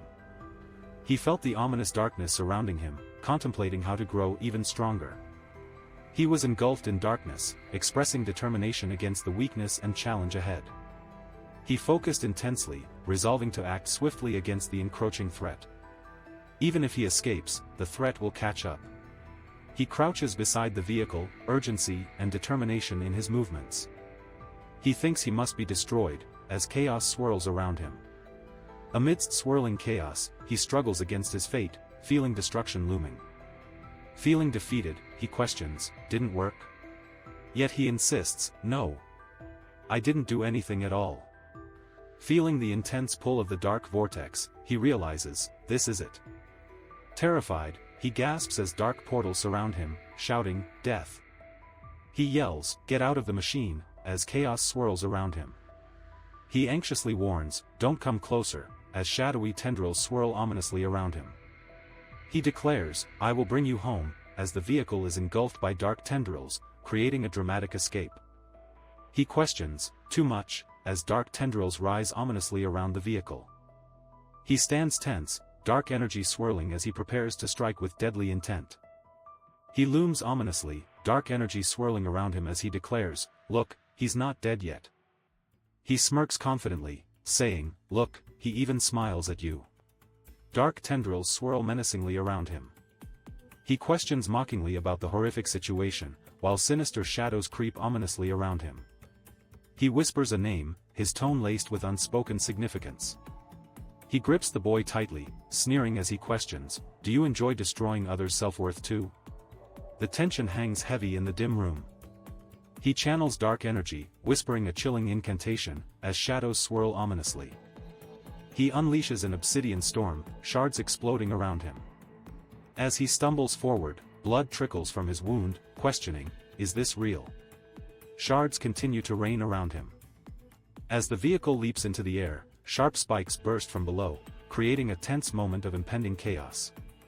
As spikes erupt from the ground, he shouts to someone, urging them to let go, while chaos surrounds them. Frustrated, he yells that he's irritated, his determined expression revealing the chaos around him. Amid chaos, a character launches from a wrecked car, blood spraying as he confronts his next foe. Facing a menacing foe, he feels the tension rise as sinister shadows swirl around them. Amid chaos, he breathes out a desperate apology, overwhelmed by shadows. As he struggles, the soldier shouts accusations through the window, questioning his involvement in this mess. With determination, she plunges her hand into the murky depths, exclaiming, "It's useless." A fierce resolve shines in her eyes. Unfazed, he stands firm despite the persistent threats behind him. The danger looms as he hears the mocking voice of an enemy, the rookie can't escape. He fiercely declares that they must fight him, unwavering in resolve. He asserts that she cannot match him in strength. He realizes it's impossible to fight the colossal creature looming over him. He gasps in disbelief, questioning how anyone could strike him. He angrily calls out, "Idiot." Some things must grow naturally, as he strikes down, shattering the tension with a fierce determination. In a moment of intensity, he screams, "Oh no," as his frustration boils over, captured in his fierce expression. As chaos unfolds, he glares intensely, determination fueling his every move, ready to confront whatever challenges lie ahead. Furious, he yells about mastering the uncontrollable force, questioning someone's ability to monitor their actions. Fueled by anger, he shouts in disbelief, asking where someone has gone. Surprised and alarmed, he watches as the figure spins away. A sense of urgency fills the air, hinting at unexpected chaos. With a swift motion, the shadowy figure lunges forward, creating a wave of intensity and chaos. He warns ominously, "You can't escape from me," while charging forward with fierce determination. He ominously declares, "Let's see how you escape this," as he charges forward, his determined gaze fixed on his target. He ominously promises, "If I use this technique again, I will succeed." As shadows swirl ominously around him, he fiercely exclaims, "In the true essence of my being," as shadows intensify around him. He confronts the dark presence, proclaiming, "You will pay for this," as tangled shadows envelop him. He floats helplessly, overwhelmed by chaotic, swirling shadows as darkness whispers, "Impossible." He feels an overwhelming surge, a shadowy whisper, "TTL," pierces through the chaos. He stands amidst the ruins, determined, ready for the next challenge, shouting, "Next." He struggles against dark forces, exclaiming in frustration that he can't remember anything. Shadows swirl around him, enhancing the eerie atmosphere. He wonders why someone would use such a technique just to escape, his expression filled with confusion and curiosity amidst the swirling dust. He curses, frustrated about his ruined clothes as he stomps on the ground, creating chaos. He looks at the crumpled photo, feeling a mix of nostalgia and disappointment as the words, "It's good that the photo of the parents was taken," hover in his mind. He gazes at the soldier in the car, remembering family expectations weighing heavily on him. He stands amidst the rubble, vowing to return together with her. He smirks confidently, aware that shadows can strike any time. He grins slyly, taunting about fate's beauty as shadows linger. He stands imposing amidst darkness, declaring uncertainty about trusting others to the limit. He charges forward, determined to reach his goal quickly. She stands confidently, commanding respect while addressing her troops about the battle. "The remaining forces will be incredibly valuable to us." The soldier, sweating and anxious, exclaims to his commander about the approaching monsters. She stands tall amidst rubble, confidently declaring her knowledge. With a pained expression, she gasps, "They are all." As worry flickers in her eyes. Devastation surrounds him as he realizes, they are all wounded. She insists he check the records and report anything relevant. He responds with a firm, "Exactly." She points out clear signs of a fierce battle having occurred, while he feels the weight of their urgent mission. She questions whether they've defeated all the monsters part of the invasion, while he remains focused on their next steps. He calls out to her in urgency, while she watches with a serious expression amidst the destruction. He declares that the map is undamaged in this drone, while she confidently asserts that she will demonstrate something now. She suggests they take a closer look at the situation.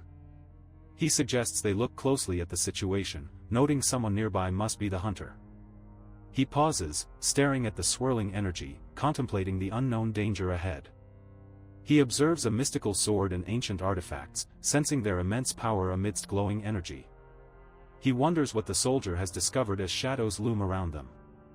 As shadows envelop him, he runs in panic, asserting, "Don't lie," and wondering what the soldier truly discovered in this ominous atmosphere. He smiles confidently, pondering if this came from the supply box, seemingly rare items found in the dark. He grins maliciously, recalling that obtaining items from the team is a crime. "You know how to proceed, right?" With a stoic expression, he stands guard, holding a mysterious box tightly, deep in thought.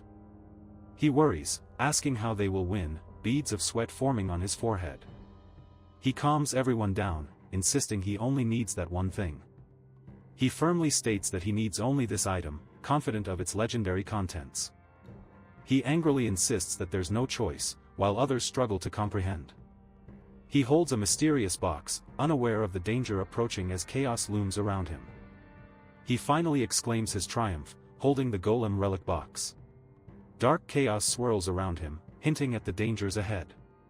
He gazes over the devastated city, contemplating something important. Shadows linger ominously, emphasizing the chaos around him. Two soldiers stand on the rooftop, weapons ready, contemplating their next move. They noticed a tense atmosphere as soldiers patrolled, observing cautious civilians. He remarked, "They haven't attacked them yet," indicating the uneasy truce. He curiously questioned the mysterious figures in the background. Determined, he strode forward, catching the startled gazes of onlookers. He felt an unsettling absence, questioning if someone nearby was really there, and wondered about the situation. He sensed the powerful presence of someone nearby, pondering that if strong individuals didn't arrive soon, this place could soon be destroyed. He stood before a formidable figure, sensing an overwhelming presence and realizing that destruction loomed unless help arrived quickly. He stared intently, questioning if someone could be blind. He smirked, inquiring if the person had come for a fight. "Your blood is very thick." His words hung in the tense air. He confidently replied, "Yes, I believe so," with a smirk as the urban backdrop loomed behind him. He chuckled, clearly amused, saying it was evident. He assured them he meant no harm, just seeking information about the outer world with a calm demeanor. He smiled, eager for information, claiming it meant a lot to him. He asked if this was the local currency, holding tightly to his knowledge for further conversation. He was glad to hear, but first, he had something important to say. He wanted to ask a question, his silence heavy with expectation. He questioned why the priest referred to him as, "Your Grace," his expression filled with uncertainty. The atmosphere felt tense as they stood facing each other. He chuckled, saying they could see everything, while mentioning dressing this way was simply his hobby. He pointed to his eye, questioning how to conceal it. He chuckled lightly, wiping sweat from his brow, and remarked amusingly about the persistent interruption. He admitted he recently developed an eye condition, revealing an unexpected vulnerability. He reacted in fear, asserting he could sense the glowing light even with his eyes closed. He seemed determined, thinking there must be a reason to hide his strength. It appeared a wolf was hiding in sheep's clothing here. He stood confidently, muscles defined, ready to reveal secrets. The man in the hat asked if he could finally ask questions. He raised a finger, expressing curiosity about what was happening outside. He noted the armed soldiers gathered on the walls, preparing for battle. He was confident that ordinary people hadn't noticed, but he heard explosions. He asked what had just happened, seeking clarity amidst confusion. He confidently admitted his uncertainty while playfully posing, revealing battle scars and laughter in his voice. He questioned the truth with surprise, thinking about how he also hides his strength. He expressed gratitude for guidance from the mysterious figure, contemplating the unexpected twists of fate. He questioned why he had headed into the unknown alone, feeling the weight of the shadows around him. He wondered how many fighters matched his level, feeling confident despite the challenges ahead. He questioned why they allowed someone like him to move freely, pondering the odds of matching their fighters. He wondered why they showed him sympathy, asking if everyone had a common enemy. He encouraged people to come in again, inviting one and all. He considered the money needed for a new outfit. He paused in the city, contemplating his next move, with determination in his eyes and shadows looming around. He resolved to use an old-fashioned method, holding a photo that revealed past connections. She turns her head slightly, nervously asking for forgiveness. With a pained expression, he showed her the photo, asking if she recognized anyone. With a conflicted look, he expressed uncertainty, muttering, "I don't know," as she walked away, leaving him in doubt. With a troubled expression, he wondered aloud, "What? I actually saw a ghost," as tension filled the atmosphere. He glared at the retreating figure, annoyed, and wondered what just happened. He turned, noticing someone behind him and contemplating asking a question. He looked down at her, confused, and asked, "What?" A tense atmosphere hung between them, reflecting the gravity of the moment. He glared, frustration evident on his face, remarking she didn't seem like a local. He angrily questioned the other person's late-night photo inquiries, demanding to know which era they belonged to. He confronted the other man, showing a photo and asking, "Do you know these two?" He exclaimed, surprised, "Where did you get this photo?" and pressed for answers about the two people in the image. He furrowed his brow, asking with urgency, "What do you want with him?" He declared, "I am their son," asserting his identity with confidence. He looked intensely at the child, questioning, "Is that you?" with a mix of curiosity and disbelief. He glared angrily at him, questioning, "Are you laughing at me?" They stood tense, the atmosphere thick with confrontation. He pointed aggressively, demanding, "Who did this to you?" Tension crackled in the air as emotions flared. He stood, towering above her, as shadows loomed ominously around. The tension escalated, making it feel like danger was just a heartbeat away. He shouted in shock, realizing danger was imminent as shards flew around him.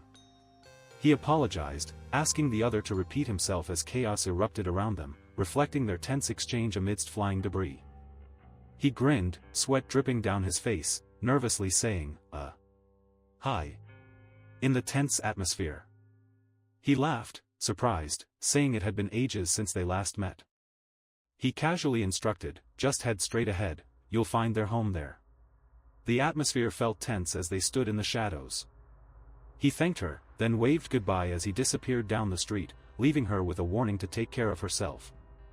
He shouted that things were bad and urgently needed everyone to gather. He wondered if the thug knew where his family lived. He considered whether the thug had any idea where his family was. If he thought about it, his father had been kind to everyone he met. He wondered if the thug knew about his family. His kind father had always helped others, but this world was using good people. He grinned confidently, stating that now he would be there alongside them. He stood alone in the dim alley, confidently declaring this must be the place.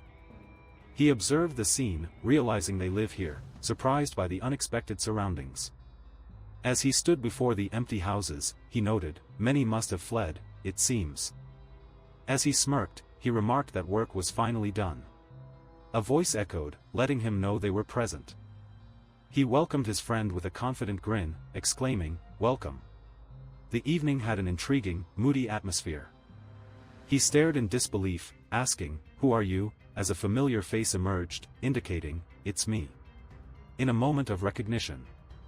He exclaimed in surprise, asking, "What?" as he encountered an unexpected situation. He smiled, introducing himself as Sora, feeling a mix of excitement and nerves. His expression hardened, bewilderment flashing across his face as he stammered, "What?" A tense silence filled the room as he stared at his companion, unsure of what to say next. He sighed, looking away while she smiled, holding a tray. "Sorry for making you wait," she said gently. She smiled as he reluctantly sat down, explaining that he struggled to remember. He pondered the situation while they exchanged cups of tea. He confidently suggested that in such moments, one should resort to this. He smirked, hinting at a deeper meaning behind his words, suggesting they should consider this matter more closely. He hinted at hidden truths between dreams and reality, warning that discussing this as a couple could lead to unexpected outcomes. He warned that if he hinted at anything suspicious, it would be best to confront him. He warned the man in front of him that he would reveal any suspicious hints he noticed, intensifying the tension between them. He seemed cautious, noting an ally's obvious wariness about the situation. He pointed out that with such reliable protection, they could relax. Then he asked, "So, shall we begin?" He confidently assured his partner that everything would be fine, emphasizing what shouldn't be heard. She mused about every weekend, while he pointed out she attended support group cooking sessions. He panicked, questioning where the other had gained that knowledge. His expression reflected disbelief and fear. He held a knife, teasing about a support group for household mice, while his companion, masked and tense, looked shocked and confused. With a sly smile, he hints at attending ballet classes weekly, leaving everyone curious about his secret life. With surprise written all over his face, the ninja questions, "Ballet?" as he witnesses his friend's unexpected dance performance. His expression shifts to shock as he processes the situation. His eyes widen in disbelief as he stares, shocked by the unexpected turn of events. Startled, he sits at the table, realizing they're serious. He hesitated, realizing the man was serious about his claim. He casually asked if he could learn something about their family, a mischievous smile on his face. He smirked and asked if she could handle the challenge. He confidently replied, saying, "Of course. But don't say I didn't warn you." With a sly smile, he urged, "Let's go now." Sweat beaded on his forehead, indicating tension in the air. He nonchalantly remarked that the Japanese sword was just a copy, while the others listened intently in the quiet room. He gasped in shock, realizing the sword was just a copy. He stammered in disbelief, demanding proof of the claims made. He stood frozen, shocked by the revelation and exclaiming in disbelief, wondering about the eerie connection to his brother's past. He exclaimed in disbelief, questioning how someone could connect 8 people just like that. He smirked, boasting about his skills, but secretly doubted his ability to overpower the leader. He confidently brandished his sword, remarking it was also a challenge. Meanwhile, another man watched closely from behind, intrigued by the unfolding scene. He glared intensely, announcing a bold challenge with determination. The atmosphere filled with tension as he prepared for the upcoming conflict. In a tense moment, he declared, "We thought you were dead," as they embraced, revealing surprising emotions and tension brewing in the air. Overcome with emotion, he cried, "Is that really you, Sora? Our Sora is home," as tears streamed down his face. Feeling desperate, he sorrowfully remarked that if she only knew their thoughts, it wouldn't have come to this, calling out, "Father." He confessed they searched every corner of the earth for her, realizing just before it was too late that he had become the boss. He tearfully revealed that now, as the boss, he feels nothing.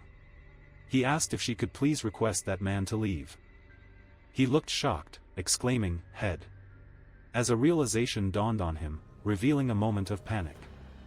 As blood splatters around them, he declares he'd lived a life drenched in it, revealing impending doom. He expressed disbelief, saying he had never seen anything like it while being comforted. Feeling frustrated, he cursed after encountering someone of dishonor in such a dreadful state. Desperate, he thought about escaping quickly, hoping he wouldn't be killed. With a fierce grip, he held the weapon tightly, ready for whatever came next. "Wait," echoed in the air, heightening the tension. With a smirk, he exclaimed that his father wanted to discuss something important with him, intensifying the moment. In the dim room, 4 figures sit at a table, quietly sipping from their cups, a tense atmosphere hanging over their silence. He admitted that among all his fears, she possessed the longest tongue. He smirked, warning that if anyone found out about this, it would be problematic. He grinned, stating that the blame would fall on him. He vowed to keep his mouth shut and control himself. He felt an overwhelming dread as 2 sinister figures loomed over him, their menacing smiles contrasting sharply with their glowing eyes. He smirked, holding a warm drink, and calmly advised against scaring him. With sparkling eyes, he called out, "Mother," longing echoing in his voice. He smiled warmly, saying that sometimes silence was the right choice. He nodded quietly, accepting the situation with a heavy heart.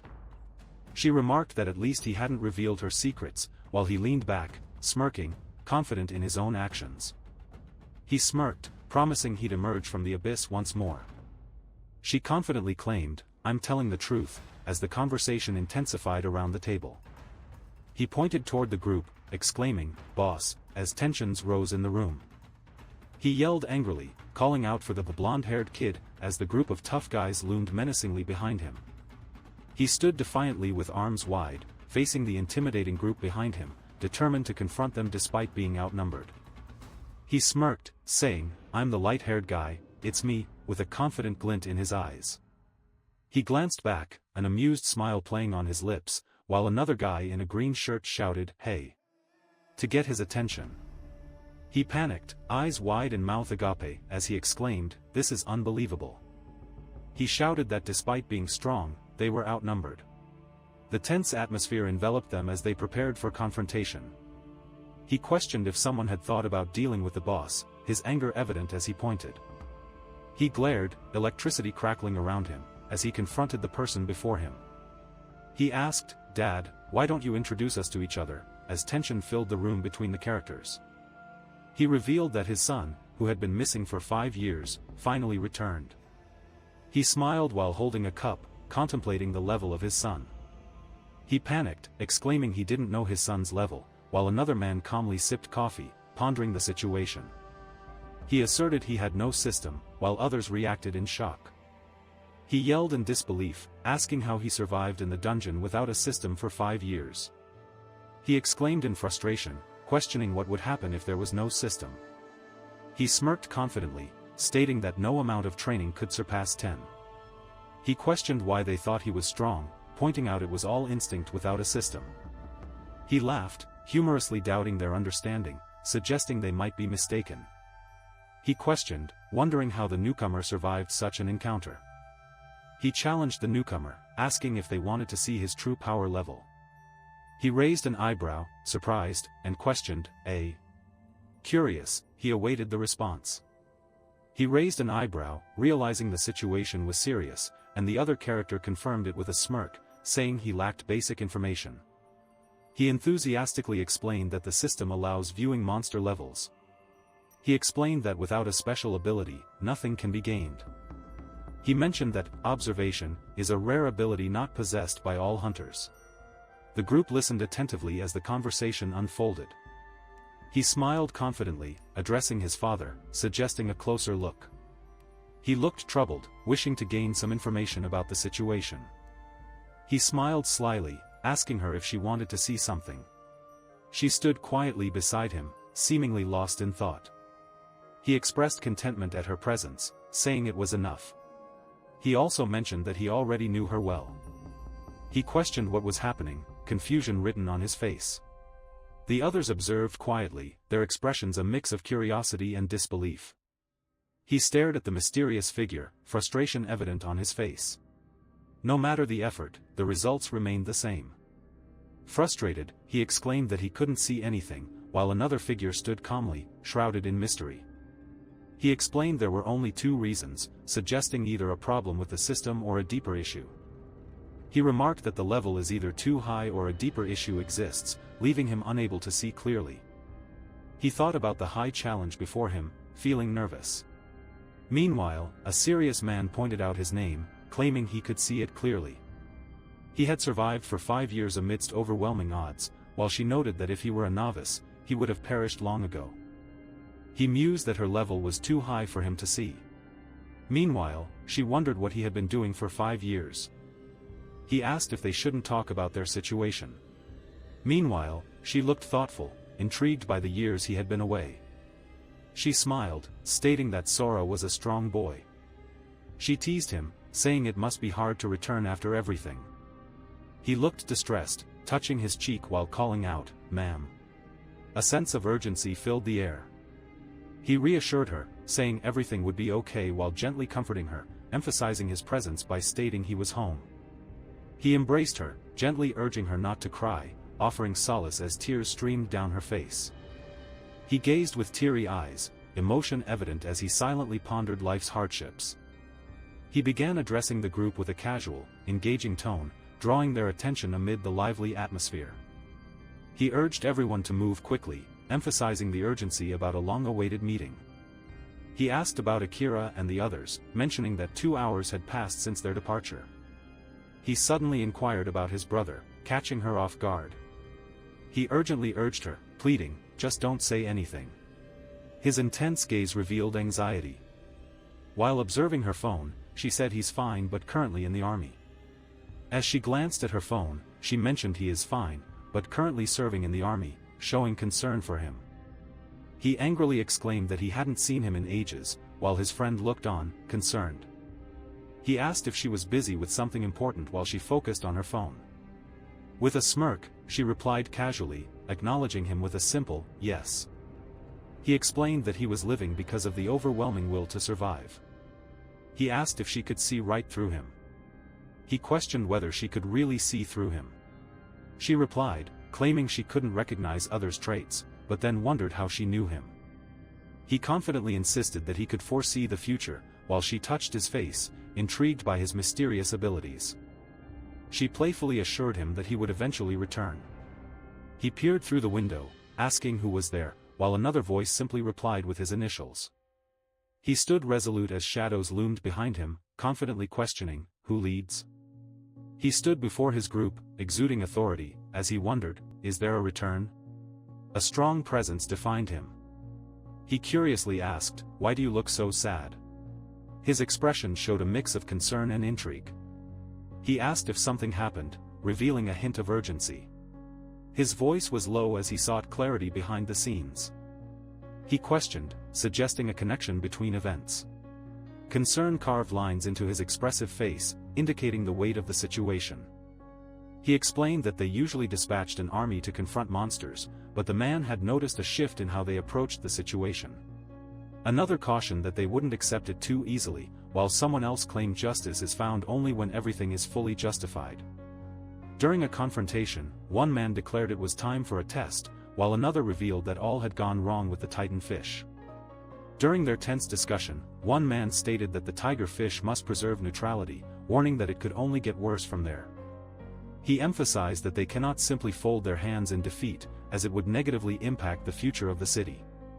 He insisted they couldn't give up, warning it would harm the city's future. Another man replied to take a break and relax for now. He ominously declared he would soon descend into the tiger's den and handle the issue. He insisted on showing them that confidence was not naive. He contemplated deeply, muttering, a tiger's roar means. Smiling face with smiling eyes. Writing hand assistant to equals functions. Add underscore to underscore docs fox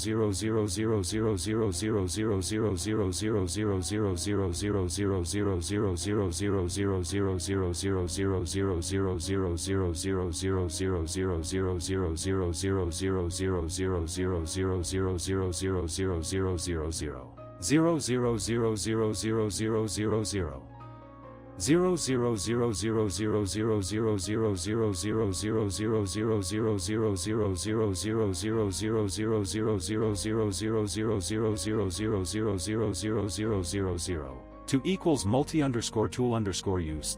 Parallel fox 0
To equals multi underscore tool underscore use dot parallel fox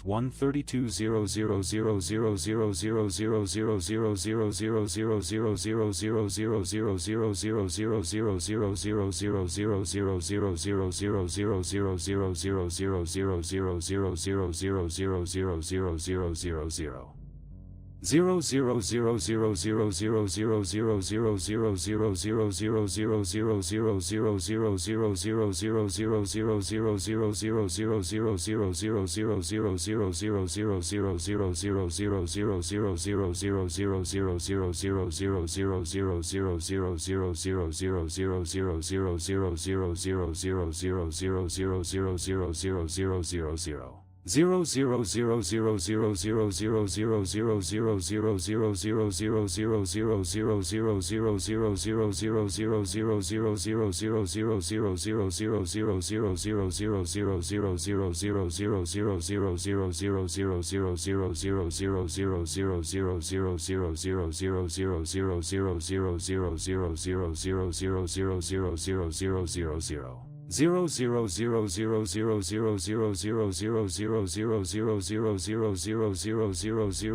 He remarked that the darkness enhances his special skills, and it's not just them. He now feels more liberated with his creations.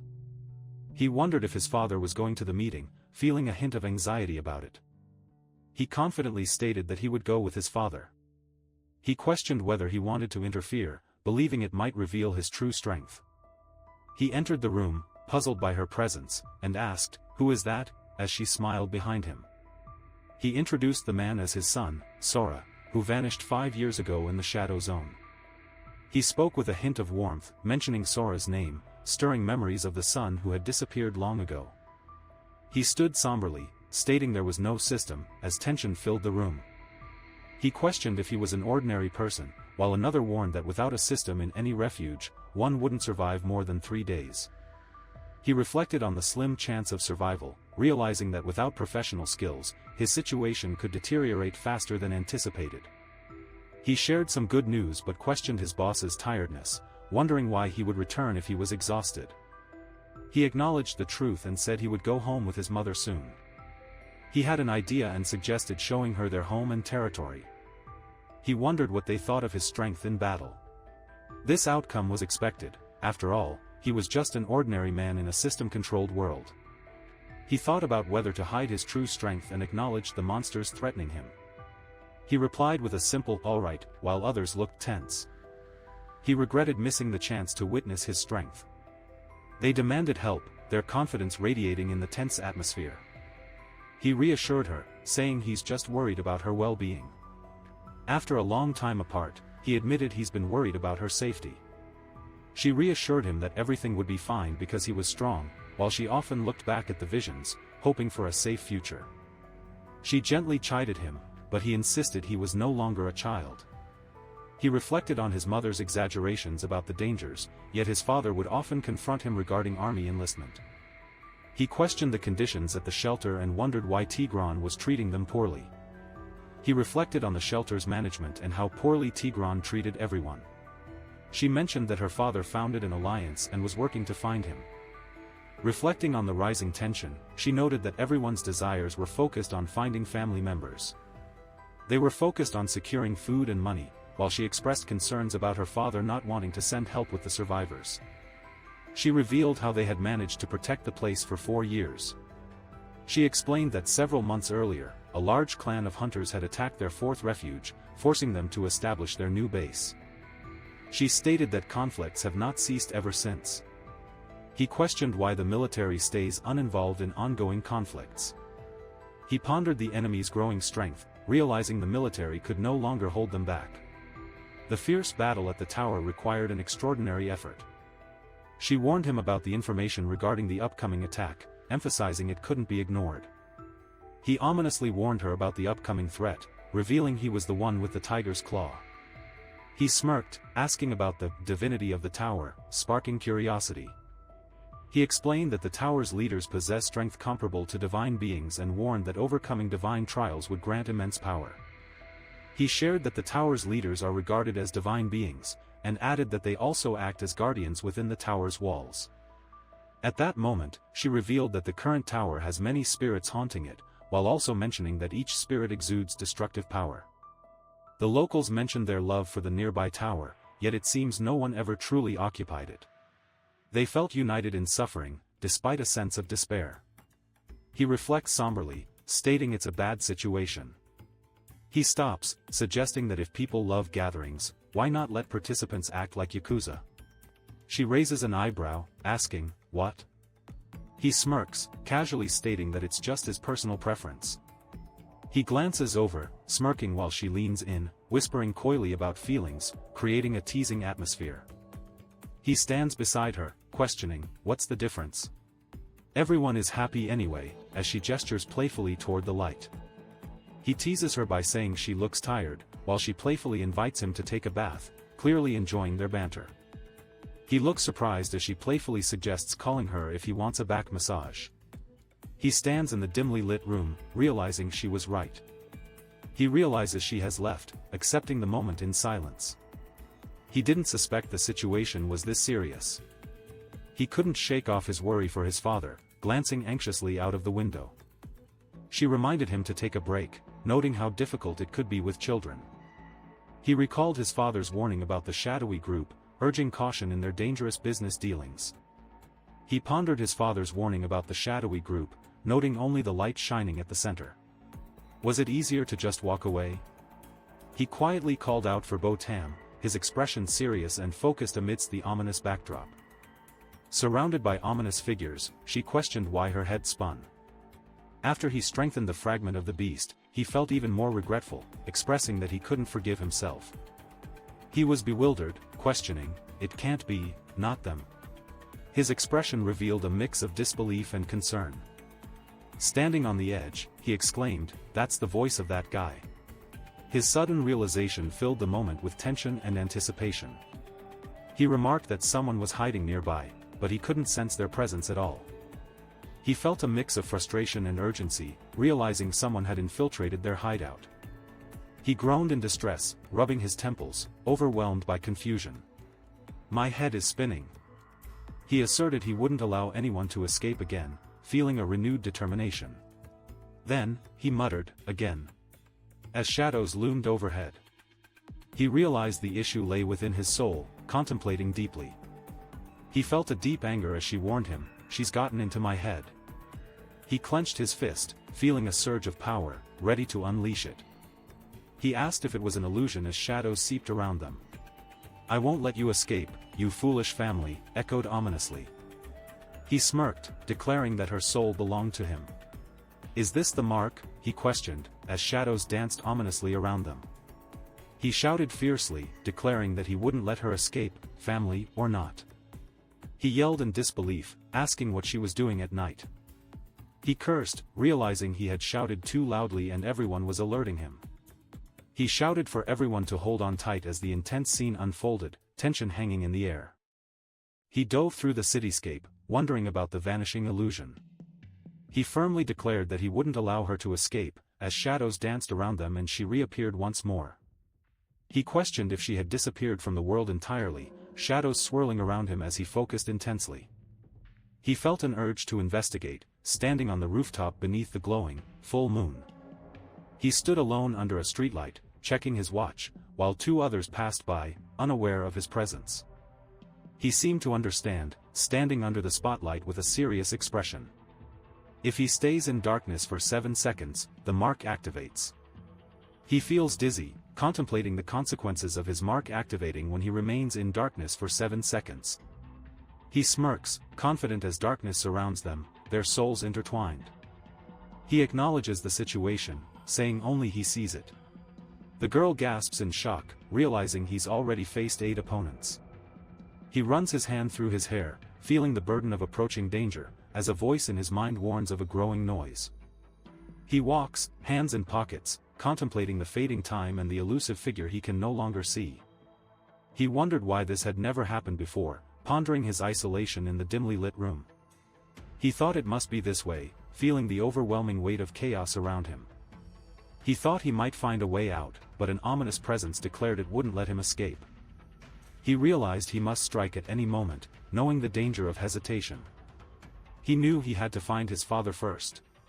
A chilling reminder lingered, forbidding him from escaping. The stakes were rising dangerously high. He couldn't show himself in the light, a shadowed figure prepared for the upcoming confrontation.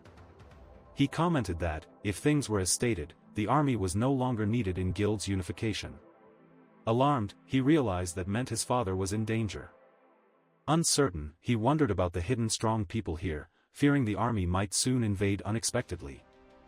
He sensed a significant threat from those trying to destroy the alliance. He ominously declared that he would protect everyone from despair. He questioned whether they'd ever return to peaceful days. He turned to the shadows, surprised by their presence, asking, "XM?" The atmosphere felt tense as figures loomed behind him. He peered around the pillar, feeling he had finally arrived at the right place. He cautiously scanned the area, wondering how the conversation would unfold. He stated that in conflicts, brutality is the ultimate measure, asking, "Last chance, understand?" His expression was serious yet mocking. He smiled and nodded, agreeing with understanding, as someone gently patted his head. He wondered if he would have to endure until the end. He declared, "It's starting," as 2 men with sunglasses grinned menacingly, while another figure stood in the background, awaiting the chaos. He noted that his boss hadn't drawn his sword in ages, gripping something shiny in anticipation. He unleashed a powerful surge of energy, radiating strength and determination. With fierce determination in his glowing eyes, he uttered a single word, "Reality." With intensity in his grip, he commanded, "Exit." As energy crackled around the glowing tool. With fierce determination, he shouted, "Fight me," as energy surged from his weapon, leaving a trail of light. With glowing red eyes, he lunged forward with rapid intensity, ready to unleash his fury against any opponent in his path. With a fierce expression, he gazed ahead, leading his silent followers through the rain-soaked streets. With wide eyes and a shocked expression, he exclaimed, "What?" his astonishment evident in every feature. As he stood ready, his sword sliced through the air, unleashing a powerful strike aimed at the ominous building ahead. With determination, he grips his sword, ready for action. As he turns, his sunglasses gleam ominously, he feels a sense of impending confrontation. He asks if the boss has always been like this, smirking, hinting at tension in their relationship. He smirks, revealing his confidence, and mentions the boss's reckless nature, teasing others about his notorious fighting style. He playfully questions if anyone mentioned that brutality is the last resort, while his companions in shades listen intently. He casually begins to speak, while his companion smirks, recalling that he once believed armies would sort everything out. He smirks, recalling how much water has flowed since then, while commenting that the hunters must do their job as civilians won't starve. He explains the fastest way to resolve issues is through action, noting that talking won't help if one can't win a fight. He advises taking action first and talking later, emphasizing that winning fights is more important than words. He thought strong people would avoid the dark, judging by the Manhwa's tone.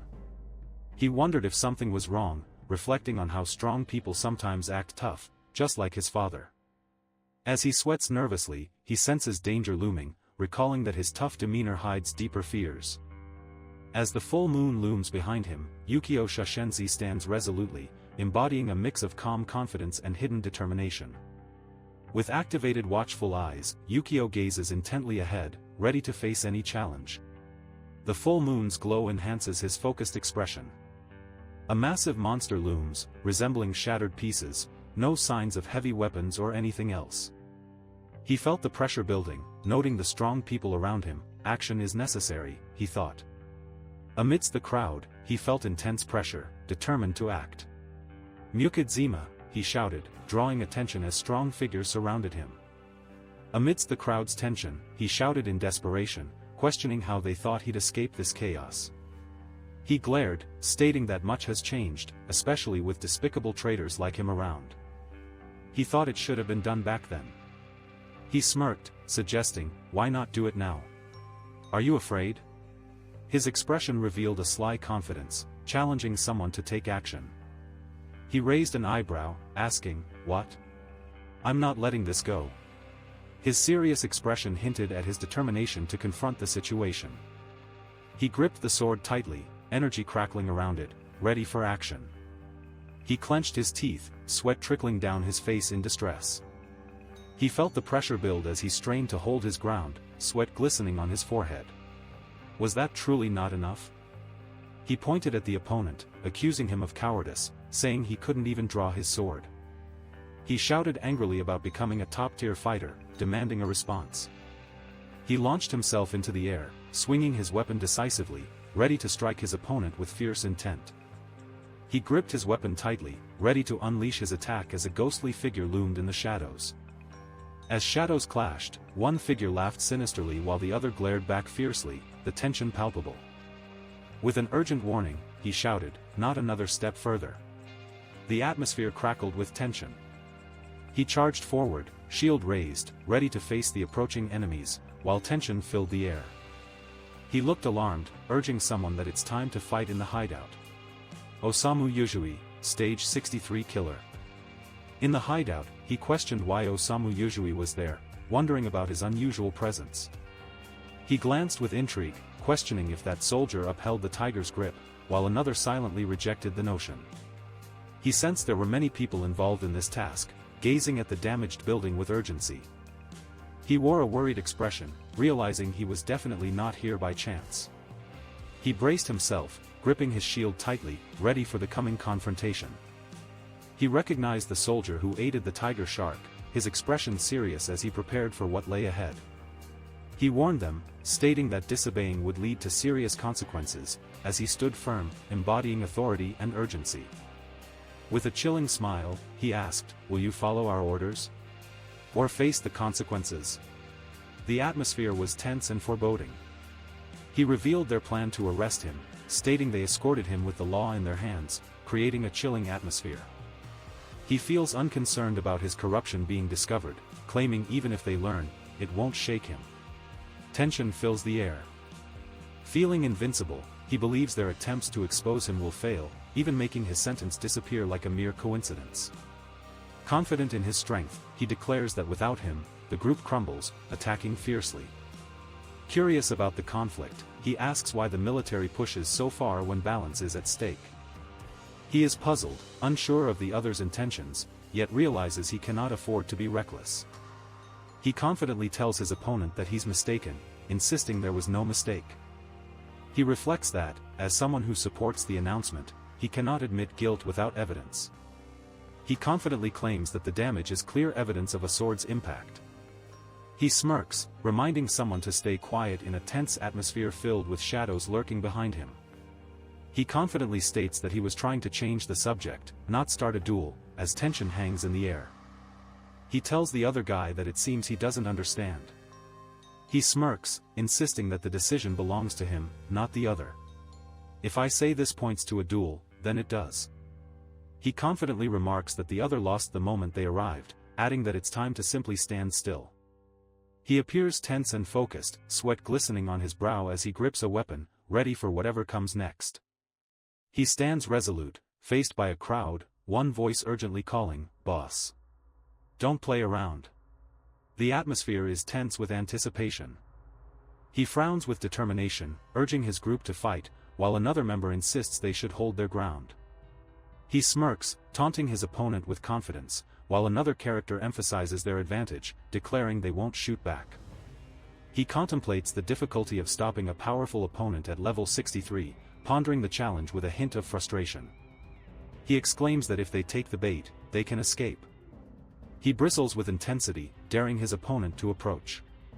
He shouts, "Sword shield," demonstrating his strength and determination, asserting he isn't a weak link. He smirks confidently, explaining his defensive abilities surpass those of other classes, analyzing incoming attacks more effectively. He stands ready, confidently stating he can block the attack from this distance.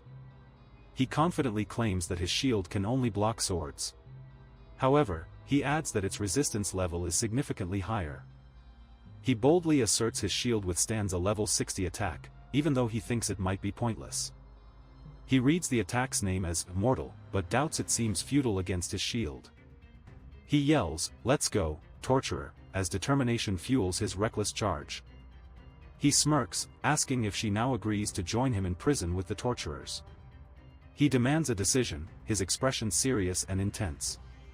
He shouts for the boss, his voice powerful and commanding, while his anxious followers flinch at the urgency of his call. He stands tense, electricity crackling around him, filled with unresolved anger, as the shadowed aura reveals his inner turmoil. He slowly draws his sword, determination sparking in his eyes, ready to confront whatever danger lies ahead. He grips his sword tightly, ready to face the unknown, shadows looming ominously in the background. He yelled for his boss, panic etched on his face, while a subordinate stood nearby, surprised by the urgency. Shadows were creeping closer. With a smirk, he simply stated, "My friend." Shadows loomed ominously behind him, adding tension to the scene. He remarked with a grin, questioning who had hit them earlier, while a tense atmosphere hung in the air behind them. He received the boss's signal and realized it was time to strike when the sword was lowered. Unaware of their situation, he revealed to others the boss's unique symbols, igniting curiosity and concern. He seemed to challenge the other man while wielding a glowing sword, exuding confidence under the cloudy sky. He shouted in shock, questioning where the sword had disappeared to, his face filled with disbelief and anger. He declared that it didn't matter, revealing the shield's hidden ability to block sword strikes. With fierce determination in his glowing eyes, he unleashed a powerful attack, channeling mysterious energy as he prepared to strike. With a menacing grin, he gloated over his power, claiming, "Even a man at level 69 wouldn't stand a chance against me." With a fierce expression, he unleashed a powerful energy, determined to showcase his strength. With determination, he raised his sword, poised atop the shattered rock, ready to unleash his strength. He charged forward, fist ready to strike, energy radiating fiercely. He lay defeated, bloodied and breathless, shocked by the revelation that what struck him wasn't a sword, but a hammer.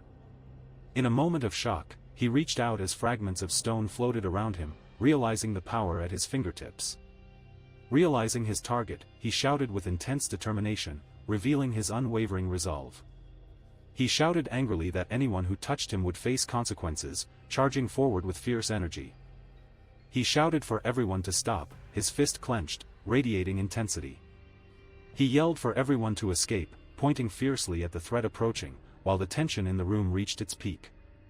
He shouted, "Fire," as the soldiers aimed their weapons, ready for a confrontation in the tense atmosphere. He activated his powers with a dramatic gesture, channeling immense energy as the atmosphere buzzed with anticipation. He unleashed his power, causing the ground to shatter violently around them. Determined, he declared that if they could just capture him, they could regroup. Startled, he exclaimed in disbelief as something unexpected occurred. He looked around in astonishment, asking in shock what was happening. He revealed with a smirk that the stone prison created by his ally had enveloped him in darkness. He noticed the remnants of magic shimmering around the stones. He activated the conditions to unleash the assassin's dark transformation, surrounded by eerie shadows. He grinned, taunting, "Without conditions, you've lost." The other man, frustrated, felt the power slipping away. He gleefully declared, "Let's finish this," as he advanced menacingly. Surprised, he exclaimed, "What?" as shock washed over him. He stared in disbelief, his face etched with shock as he uttered, "This is He looked shocked, exclaiming, "See, Commander," as his team stood by, equally stunned. He asked, "What surprised you?" while his expression conveyed authority. He questioned, curious about what had broken their focus. He shouted in frustration, questioning who had helped his enemies. His panic grew as he wondered if anyone could have escaped being a target. He didn't know who it was, but he recognized an enemy. He reflected on who would strike first for victory and decided to take advantage of it. He was shocked, realizing it was the deadly game designed for hunting an S-level monster. When had he managed to appear? He gasped, recognizing the ominous figure behind him. The deadly game had begun. He shouted urgently, calling for help as chaos erupted around him. He exclaimed in shock, realizing this could endanger everyone. He was stunned, questioning what was happening in the fog. In a chaotic scene, he shouted that it was poison, as shadows enveloped the terrified figures around him. He grimaced, expressing his disdain, wishing he had eliminated the musician who caused the trouble. With a fierce determination in his eyes, he reached out, ready to confront the impending challenge. Startled by the unexpected attack, he reached out to counter. Surprised, he exclaimed about the monster still moving, yet confident he could defeat this level of creature. He was shocked, exclaiming in disbelief, questioning if it was truly happening. He stood ominously under the moon, while others trembled in fear. The word monster echoed around them, reflecting their horror. Under the moonlight, he stood with a hidden blade, embodying fear as shadows loomed around. He gazed down at the defeated men, demanding, "Where are you gathering?" Shadows danced ominously around them. He gritted his teeth in pain, struggling against the unseen grip. Steely determination glazed over his features, defiance brewing beneath his fear. Depending on his specialization, the player displayed various attributes like intelligence, strength, agility, and constitution. He grimaced, realizing if he could withstand this attack, it meant that his level was far beyond anything expected. He urgently instructed his people to lay down their weapons. He forcefully restrained his opponent, the tension palpable in the air. He smirked victoriously, thinking this was his chance. As he struggles to escape the hold, a burst of energy explodes around him, highlighting his determination to break free. He faced the powerful blast, pushing against the energy surging toward him, determined to stand firm. He clenched his fist, channeling energy towards the oncoming blast, refusing to yield. He stood firm, exuding determination, as shadows loomed ominously around him. He felt uncertain yet determined, questioning if he could survive the upcoming challenges. Amidst a stormy backdrop, he unleashed a powerful attack, his resolve growing stronger. He gritted his teeth, realizing his body felt like steel. He struggled to pull out the knife, frustration evident on his face. He swung his fist, striking his opponent with fierce determination. With a fierce determination, he lunged forward, wielding his knife against his opponent, unleashing a powerful attack brimming with energy. Angry and in pain, he exclaimed about being attacked unexpectedly, demanding to retreat. In agony, he gasped, shocked by the sudden attack, urging to flee. Three men stand tense, one with a fierce expression, the others stoic. Their focus sharpens, suggesting a looming confrontation. Two soldiers face each other, one nervously asking if they should try. The tension hangs in the air as they prepare for what's ahead. Determined, he strides forward, asserting that he will handle everything with his team. Smirking confidently, he declares, "All right then, ready to face whatever challenges lie ahead." Two suited guards stand watch, exuding an air of authority and vigilance. Their presence commands attention, as they oversee the mysterious setting. He asked if everything was clear there. She confirmed with a simple, yes. He asked if she had figured anything out. He insisted she should stay quiet, comparing her silence to that of partisans. His serious tone filled the tense atmosphere. He thought it was important to clarify the situation, saying, "We should at least understand the quiet market situation." He advised being prepared for anything. He expressed concern about understanding the quiet market situation while discussing future plans for the tiger market. He asked Sora what she had been up to for the past 5 years, creating tension in the room. He reflected on the conflict he faced with Sora's group, realizing the gravity of his actions. 5 years ago, he recalled entering a strange reality filled with monsters. It must have been one of the towers, I was inside. Reflecting on his past, he recalled leading them into chaos after they escaped the tower. He realized that the summoner had ultimately sent him back here. He pondered, knowing there are 16 shades, but none match her legendary grace. He stated that this tower is unknown yet intriguing. He emphasized that if she is near shelter number 6, protecting her is his top priority. He smiled, relieved that Sora was safe and alive. He enthusiastically announced that Sora had survived, stronger than any of them. He said, "What was. Now you are home." She listened, sensing a mix of relief and nostalgia in the air. He declared they would no longer allow anyone to break their family apart. He ominously stated that their hands bear many scars. He declared he wouldn't bear their burdens any longer. He questioned what caused the power outage, while another man speculated about an impending storm. Both looked concerned, sensing something unusual was happening. He sensed trouble approaching as someone vanished right behind him. He declared, "You can't escape this time," with a determined expression, as the dancing lights surrounded him, amplifying the tension. He exclaimed, "Damn it, he's back again," as shadows loomed ominously around, revealing a menacing figure with glowing eyes. He expressed frustration about another disconnection while others sat watching. The atmosphere felt tense, as everyone had something on their minds. Startled, he gazed wide-eyed, shock rippling through him as chaos erupted around. He questioned where the magic had vanished, realizing with dread that it simply left his body. He hadn't seen his rival in ages and felt uneasy. Shadows twisted around the figure, revealing a menacing smile. He questioned his rival's arrogance, wondering how he could see himself as more than just a person. He wondered if it was an illusion, considering the figure behind him loomed ominously, hinting at a physical confrontation. He smirked, suggesting that pretending not to hear him was merely an illusion of simple humans. He smirked playfully, teasingly asking if the other still believed he was just an illusion. He sat on the steps, startled as a dark figure loomed behind him, reaching out with an ominous intent. Struggling to see, he wondered if everything was real. Surprised by the revelation, they exchanged bewildered glances, questioning the unexpected turn of events. She called out for him, anxiously. Shadows swirled around him. He yelled, bewildered, asking about her strange eyes, clearly shocked. She shouted, cleansing, while concentrating, a glowing energy forming between her hands. He stood cloaked in shadows, eyes narrowed, as the words hovered ominously, "The target is not under the influence of the curse." He questioned whether this was a real physical manifestation, his expression showing disbelief and intensity. Realizing the danger, he stepped forward, urgency gripping him tightly. He lunged forward, unleashing a powerful strike, sparks flying everywhere. With a smirk, he questioned if she was scared, emanating an air of menace. He demanded to know if she saw the enemy, while she expressed her own confusion about the situation. He shouted in frustration, accusing her of being inept and misunderstanding the situation, while he prepared for the imminent threat. He grinned, confidently claiming he is the embodiment of dark powers, laughing at those who doubted him.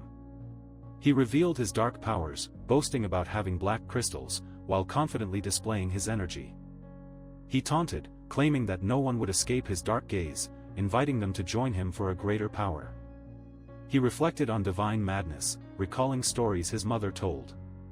Uncertain about the unfolding events, he yelled that the man was dangerous and must be stopped, while she urged him to calm down first. He smirked, confidently asserting that even a god wouldn't be so bad. He questioned what the weird couple could possibly do to him. He warned that others were much stronger than his level, so he wouldn't underestimate them. He questioned why he should trust the figure before him. With a wild laugh, he unleashed chaos, engulfed in darkness. With a wild laugh, he declared, "Stupid fools. You don't want to believe? Only when everything here is stained with blood will you regret it." He questioned whether he should believe him, sensing the unsettling possibility that he might be right. He pondered what to do, a whirlwind of thoughts clouding his mind. He reached out to the hooded figure, tension crackling in the air. In a burst of energy, he struck the hooded figure, exuding pure intensity. In a heated moment, he discovers, "I see you again." The tension hangs in the air as their faces draw closer. In shock, he exclaims, "What?" as chaos unfolds around him, feeling the weight of the moment. He confidently asserts, "I believe in him," standing firm in his conviction. Excitedly, he exclaims, "Surprise," with a wide smile and expressive eyes. He stares in shock, eyes wide, realizing something unexpected has happened. The monk, standing calmly with hands pressed together, questions, "A monk at the entrance to a murder?" His expression hints at both authority and concern. He asks if they know each other, tension building between them. He smirks, suggesting there's more to their connection than mere acquaintance, hinting at a shared past that adds tension. He raises his hand in disbelief, addressing the looming figure, urging the other to let him go. The tension in the room thickens. He urgently notes the need for a conversation, indicating its importance. He asks what is going on, ready to explain to his son. He asks, puzzled, what the urgent matter is while sitting on the floor. He firmly states that although he's not a god, his eyes can perceive divine power. He asserts that despite not being a god, his sight reveals divine power, while acknowledging the unseen forces around them. He expresses confusion about the overwhelming power directed towards him, noting how these mysterious forces are already converging in the city. He senses the looming power converging outside, pondering how these forces are likely overwhelming him. He admits uncertainty about the connection between himself and God, acknowledging the unsettling truth. They anticipate that he will soon call upon divine power. He suggests that the best outcome is to join the military. He questions, "Are you talking about those who wanted to blow up?" His expression is intense, showing determination and a hint of past struggles. He chuckles, saying they have military tricks, yet warns against touching him without respect. He questions whether his departure can ensure their safety, stating the absurdity of ordinary citizens interfering in serious matters. He smirks while claiming that despite everything, his departure won't risk ordinary lives. He confidently enters the meeting room, ready for what's next. He questions the mission's purpose, while another observes thoughtfully. Frustration is clear as they discuss the system's failure caused by a past event. According to the report, he discusses a missing person case that vanished years ago. He mentions that one hero will be enough, at least for now, while a second character looks concerned. One character yells in disbelief while a second, playful figure laughs nearby, sensing the tension in the room. He glared in frustration while she calmly addressed him, sensing trouble. He announced his determination to participate in the operation this time, while others watched intently, a mix of expectations and apprehensions in the air. He exclaimed in shock, questioning, "Boss?" as his companions looked on, feeling the tension in the office. He warned ominously about the consequences of their actions, emphasizing how crucial it was to avoid underestimating the situation. He warned that the guild abandoned the ongoing mysterious research, stressing that their goal was not solely to protect men, but also their ladies.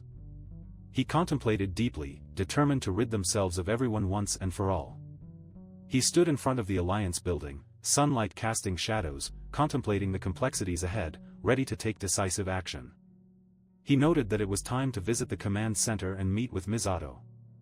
He confidently said he knew her well and was certain she would protect him. She suggested checking the ongoing situation, confident everything would proceed smoothly. She reassured him not to worry, explaining that everything was going smoothly at this very moment. He nodded, understanding everything now as he stood stoically, confidence radiating from his demeanor. He sat quietly outside the wooden gates, contemplating everything, waiting patiently for the next moment. He stood still, his expression determined as he declared they were here. As shadows stretched across the ground, they confidently approached the gate, ready for whatever lay ahead.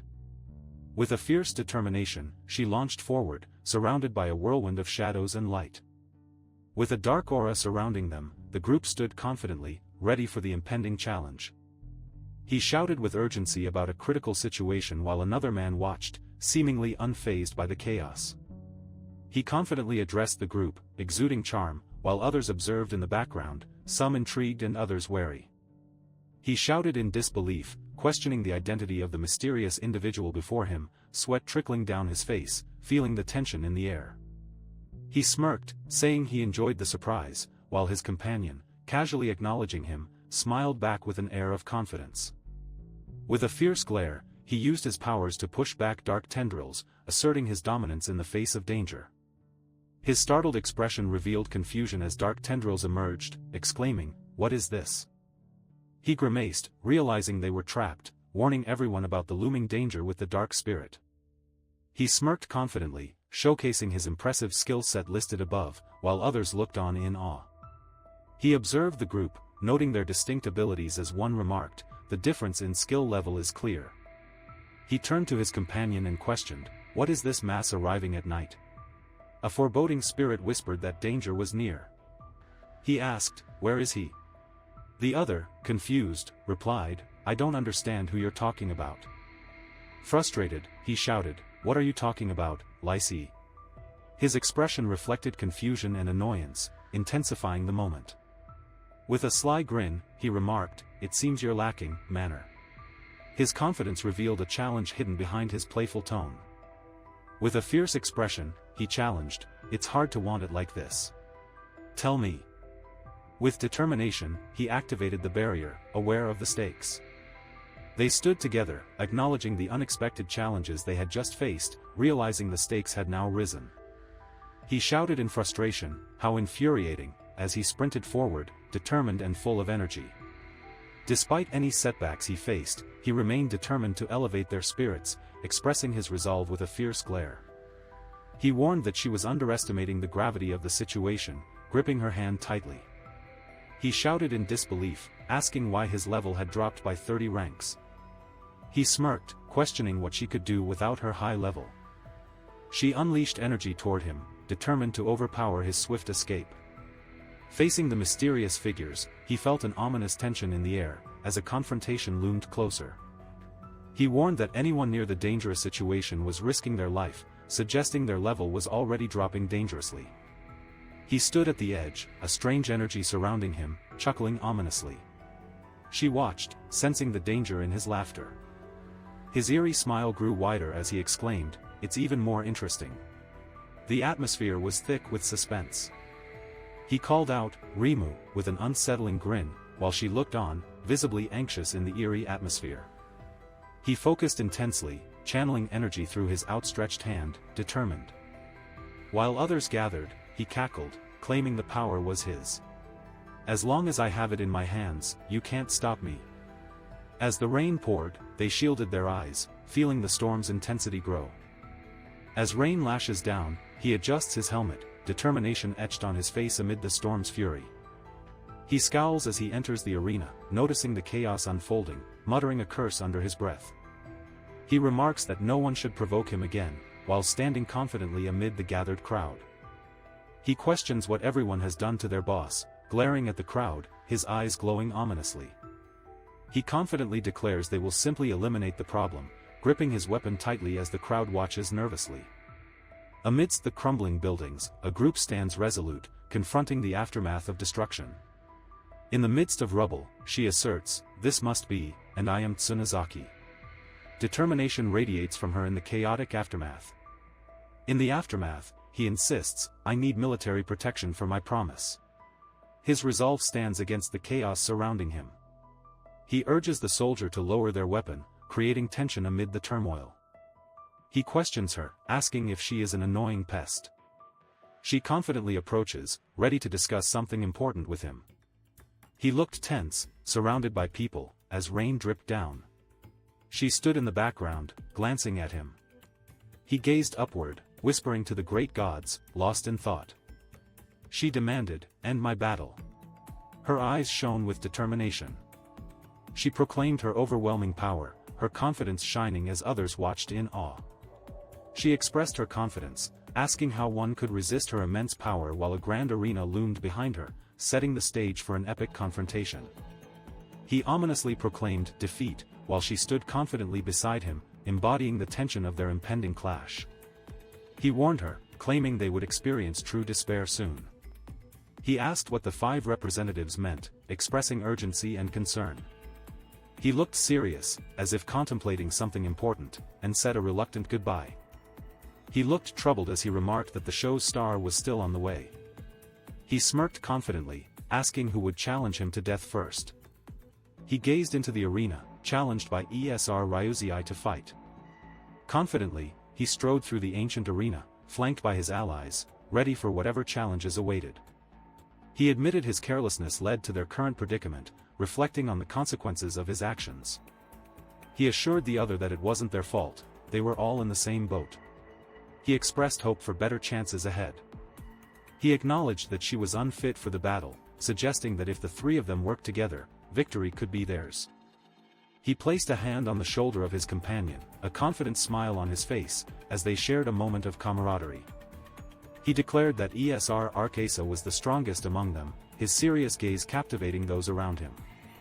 After becoming a hero, he prepares to face overwhelming threats ahead, determined and ready for battle. He reassures her, saying, "Don't be scared, I have a plan." A determined look hints at his confidence. He asks to allow him to connect with Pevian, revealing urgency. He smirks, confidently stating that he accepts the challenge. She raises her arms, declaring that a battle is about to begin. He yells, "Stop bothering me with your nonsense," as he fiercely swats away the ongoing disturbance. In a fierce moment, he delivers a powerful punch, showing no mercy. In a dynamic moment, he delivers a swift, powerful strike, determination in his eyes. He watches as a powerful wave of energy envelopes the duel, his eyes wide with anticipation. He lunges forward, delivering a fierce blow while questioning his opponent's strength. The energy crackles around them, as he demands, "What else can you do?" He strikes swiftly, a focused determination in his eyes, preparing for whatever challenge lies ahead. He confidently exclaims that he can handle the situation, a smirk illuminating his face amidst the ancient ruins. With a powerful stance, he prepares for a fierce attack, exuding raw energy and determination. He stands confidently behind her, asserting that she is not weak. Their resolve fills the air as they prepare for what lies ahead. He stands defiantly, injured but resolute, as he asserts his readiness to face the challenges ahead. He smirks menacingly, questioning how the claws of Cadmos feel, radiating an aura of power. Cadmos questions a rival's strength, mocking his struggles against a powerful grip, as shadows pulse ominously around them. He stands confidently, announcing their battle has just begun while chains crackle ominously around him. He charges forward, exclaiming that the fight hasn't even started yet, as energy crackles around him. He delivers a powerful punch, energetically declaring the fight has only just begun, while the surrounding energy intensifies. He roars in anger, demanding to be taken seriously as the battle escalates. He gasped in shock, realizing the creature had become faster. He struck the creature with fierce determination, golden bells shimmering in the air. With swift movements, he fought the monster, unleashing a powerful strike. He sighed, a hint of worry etched on his face, whispering, "Het." As he processed the situation. He stared in disbelief, exclaiming that it was insane, realizing the consequences of the poison's effects on his abilities. He realized that the poison's effects enhanced his strength and regenerative abilities, as the dragon loomed ominously behind him. He felt a surge of power as he realized this was his limit. He felt a surge of power, realizing this was his limit. The battle intensified, he questioned whether he could truly withstand it. As he lunged forward, dark energy enveloped him, revealing his fierce determination. Dark energy surged around him as he charged forward, fists ready, showing fierce determination against his opponent. With a playful grin, he taunted his opponent, asking if they were impressed by his skills. With a fierce determination, he challenged, "Let's see how long you can last," as his intense attack surged forward, striking with overwhelming force. With intense focus, he declared, "Through the truth of all realities, I will fight," ready to unleash his next powerful move. He yelled in desperation, wondering if help from a deity might actually work. He wondered if the deity's influence truly existed, while his companion found it strange that he wasn't in trouble. He questioned where his opponent drew divine powers from, unleashing a powerful strike. He declared a fierce question about the source of all divine powers, striking with intensity. He declared that it was impossible, yet kept smiling. Meanwhile, another man in the background contemplated that it was a risky move but a good solution in this situation. He reflected that there was still a chance for this battle, feeling the weight of reality behind his resolve. Surprised and tense, he exclaimed with frustration, wondering if hope remained in the battle. In the heat of the moment, a powerful mantra echoed, revealing a grand figure, embodying strength and mystique. He smirked defiantly, declaring that nothing would stop him and dismissing any fear. He approached the radiant figure, feeling its powerful energy envelop him, as golden light surged around them. He soared through the air, energy crackling around him, ready for a powerful clash. He glared menacingly, shouting at his opponent about their foolishness, questioning their chances against divine power. He declared confidently that this was the solution for victory and began to embrace his winning plan, facing a monstrous foe. He boldly proclaimed he had found the ultimate strategy for victory, preparing to confront his terrifying opponent. He declared that divine power was stronger than even blood itself as he unleashed his fury against the monstrous foe. He roared, claiming that he would defeat even the fiercest tides, channeling a raw power that seemed unstoppable. He leaped forward, shouting for his opponent to prepare themselves for defeat, embodying raw determination and strength. He advanced with fierce determination, ready to clash with his rival, embodying true strength. He was unexpectedly attacked, his face displaying shock and disbelief. He struggled against the pain, questioning how he could keep fighting. Bloodied and determined, he wondered where he could find new strength. With a fierce determination, he launched a powerful attack, showing no signs of giving up. He shouted fiercely, claiming he had not only speed, but strength as well. Blood splattered as his determination intensified. He shouted brazenly, claiming he had faced countless foes before. Blood splattered as his resolve grew, showcasing unmatched strength and ferocity. He braced himself, exclaiming his determination amidst the chaos, embodying strength as his overwhelming power surged forward, leaving opponents in awe. He yelled with fierce determination, urging his opponents to face him and feel the might of his strength. In shock, he exclaimed as sparks flew around him, demanding to know what was happening. With power surging around him, he demanded to know his divine strength. With a wild smile, he triumphantly declared that victory would be his.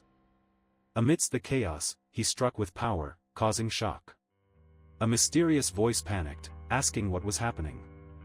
As the figure unleashed chaotic energy, he exclaimed, "I can't control the divine power." The atmosphere crackled with tension and raw strength. With an eerie smile, he asked, "Haven't you risen yet?" A shadowy presence loomed, filled with dark energy. With a fierce determination, he unleashed a powerful strike, signaling the ultimate force. With a fierce punch that caught him off guard, he realized it was a heavy blow for his body. In shock, he shouted, "Do you think your divine power can't be defeated?" It was a moment of raw intensity. With a confident smirk, he questioned, "What makes you believe this divine power is unbeatable?" The atmosphere crackled with challenge and intensity. Furious and desperate, he shouted, "You naive fool," as he launched an attack, his face twisted with emotion, reflecting the chaos around him. With fierce determination, he charged, unleashing a powerful attack. Now, he understood why the other had wanted to reclaim power. In the arena, anticipation hung thick. He lamented his lack of divine power to maintain that form. He shouted in frustration, feeling the weight of his missing divine power as anger illuminated his determined eyes. He declared, "All or nothing," as he readied his imposing weapon, determination radiating from him.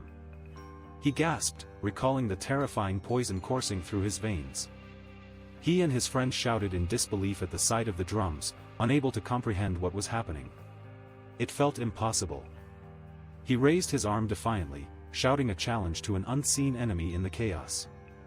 He demanded his weapon from the swirling chaos, raising his arm with fierce determination. He reached out with fierce determination, channeling chaotic energy into a brilliant weapon, ready to confront whatever lay ahead. He clenched his fist, determined to fight as long as his body could endure. He spoke of divine weapons, noting that even the strongest cannot wield them. Yet she carries the power of a god, embodying a battle-ready style. He explained the crucial difference between a regular gamer and an esoteric expert, emphasizing that it's significant for understanding the game. For schemers, it's everything. He noted the key distinction between gamers and experts, stating it's essential for grasping the game's depth. For schemers, everything hinges on this knowledge. He stood strong, sword in hand, reflecting on the importance of mastering the game to truly excel. He pondered, questioning how a divine weapon master could lose to an ordinary player. He exclaimed in disbelief, wondering if the divine weapon master is losing again. He clenched his fist in frustration, questioning where his spear had gone. He lunged forward, screaming for his opponent to stop, but the other had already dashed away, avoiding capture with incredible speed. He gritted his teeth, blood trickling down his face, as he shouted, "YTX," amidst the chaos of the intense battle. With a wild grin, he shouted, "Explosion," as his energy surged. With a fierce expression, he exclaimed, "This is bad," as a powerful explosion erupted around him. He hoped to avoid disaster while struggling against the darkness. He realized that the enemy's attack had severely weakened his armor, and the oppressive atmosphere hinted at impending doom. He attacks with explosive energy, determined and fierce in battle. He exclaims his ability to unleash explosive energy using his whole body, not just his fists. He confidently boasts about his newfound strength, demonstrating explosive energy through powerful punches. He struggles against unseen forces, striking back with fierce determination. Each blow he receives only fuels his strength further, proving how powerful determination can be. He insists that the attacks didn't weaken him, he would have been dead otherwise. He realizes he must maintain distance while wielding his sword. He declares that all three realities must disappear, eliminating sins. He smirks, mockingly questioning if he's reached his limit, while his hand begins to ooze blood in a sinister display. He warns not to think that assistance will save them, as blood splatters ominously around him. He silences everyone, revealing his ominous presence while a chilling aura surrounds him. As he unleashes a powerful spell, the energy swirls around him, creating a dazzling and chaotic scene. As he channels his strength, chaos and energy swirl around him, intensifying the atmosphere of power and determination. Determined, he declares that restricting his movements only fuels his intensity, vowing to win through sheer force. With a fierce look, he shouts, "Naive," as he unleashes devastating energy, ready to overpower his foes. He warns with urgency, "Watch out," gesturing powerfully as tension builds in the air. As blood spurts, he strikes with fierce determination, delivering a powerful blow that sends shockwaves through the scene. With a narrow escape, he gasps, "Oh, that was close." Blood splatters dramatically around him, emphasizing the danger he narrowly avoided. Almost frozen in amazement, he stares as a radiant figure descends, illuminating the surroundings with a golden glow. Gazing in shock, he protests, "Interference is unacceptable," as a divine presence radiates bright light. Crying out in fear, he screams as flames engulf him, feeling utterly helpless. He collapses to the ground, overwhelmed by fear, while she ominously calls out for help. He clenches his fist, feeling desperate as he realizes the divine fire reduces his life force by 15%. An unsettling realization sinks in. He shouts ominously about dying if the type interferes. He reflects that the type will face consequences for interfering. He thinks close combat is too risky, but he still has other weapons in his arsenal. Considering close combat is still too risky for him, he realizes he lacks another choice: he must fight without a weapon. He expressed his frustration, stating it was time to stop dragging things out. He declared triumphantly that victory was his, surrounded by chaos. He faced a powerful opponent, ready to fight with determination. He realized that time was running out, feeling the urgency to find a solution quickly. In the midst of battle, he felt the divine power dwindling, realizing it wasn't enough to secure victory. He sensed a sinister force, recalling the cursed harpoon from before. He understood the dark power lurking within him, marked by mysterious symbols in his eyes. He sliced through the air, unleashing a crimson wave of energy, determined to confront the ominous force before him. He exclaimed in surprise, questioning what was happening as he understood how his attack would unfold. He smiled confidently, revealing the true nature of his blood copies. Unexpectedly, the situation took a dramatic turn. He shouted in surprise as his weapon struck, creating a dramatic clash with overwhelming energy. He couldn't believe it, shouting in panic with blood splattered around. Shocked, he questioned how someone could block such precise blood techniques. She noted his eyes seemed capable of seeing through techniques. Surprised, he exclaimed, "Really?" while his companion smirked, reflecting on the unexpectedness of the situation. He discovered how to confront the essence of the abyss as shadows swirled around him. He concentrated, feeling the negative energy coiling within him, while it coursed through his thoughts with unsettling intensity. Determined, he vowed to cleanse every last corner of darkness. Understanding the attack, he questioned why this was happening. As blood surrounded him, he unleashed his divine power, realizing it felt utterly uncontrollable. He pondered the divine power in his blood, feeling its boundless potential. He realized that the divine blood within him could penetrate any defense. He charged forward, determined to break free from this situation, his sword ready amidst the chaos. He shouted in desperation, "There's nowhere to run," as blood splattered around him, reinforcing his immediate peril in this intense moment. He charged forward, shouting, "Die," as the scene erupted in chaos with vivid splashes of red. He glared intensely as a powerful aura surrounded him, declaring, "Eye of Darn," with determination. With determination, he shouted an incantation, unleashing a vibrant power around him. Anger surged within him as he shouted, "Damn it!" unleashing fierce energy around him. He felt a surge of power as blood splattered, asking in disbelief, "How could you do this?" He spoke about the dark beings that, tied to passion, fall into three paths of evil, gaining nothing but endless suffering. He warned to beware of the eye, as divine power shifts unpredictably, causing confusion and fear.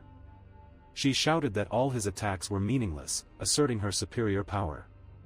He looked up in disbelief as she declared her involvement in the fight, insisting her power was unmatched.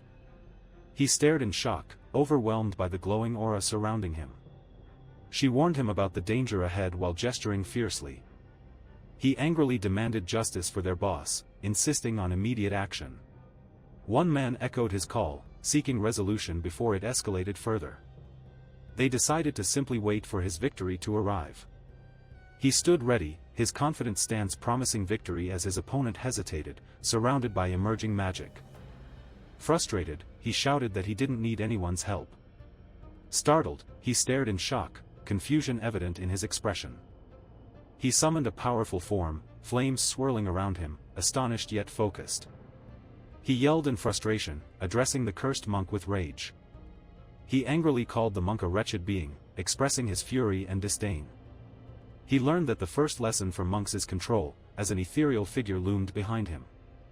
He understood that strength doesn't only mean power, true might comes from within, as an immanent force surrounded him. He realized that true strength isn't just physical, it's enduring through challenges. He prepared to confront the enemy, whispering about overcoming fear and challenges. He reveled in the immense humiliation, his eyes sparkling with sinister delight. He grasped his bleeding arms, panic evident as he gasped, Please." His eyes widened with fear amid the chaos. He glared, frustration boiling over, as he exclaimed, "This fool." He resolutely thought, he should have been finished by morning, as his intense gaze sharpened. He fiercely shouted, "Die, die, die," as chaos erupted around him, intensifying his determination. Feeling the pressure of the moment, he warned, "Experience this true power." Feeling intense danger, he knew he had to act swiftly amidst the chaos of blood and destruction. Fueled by rage, he screamed for vengeance, time slipping away. He gasped in shock, questioning if blood was leaking from his eyes, realizing he was pushed to the brink. He growled in frustration, realizing his focus was slipping, and shouted in anger.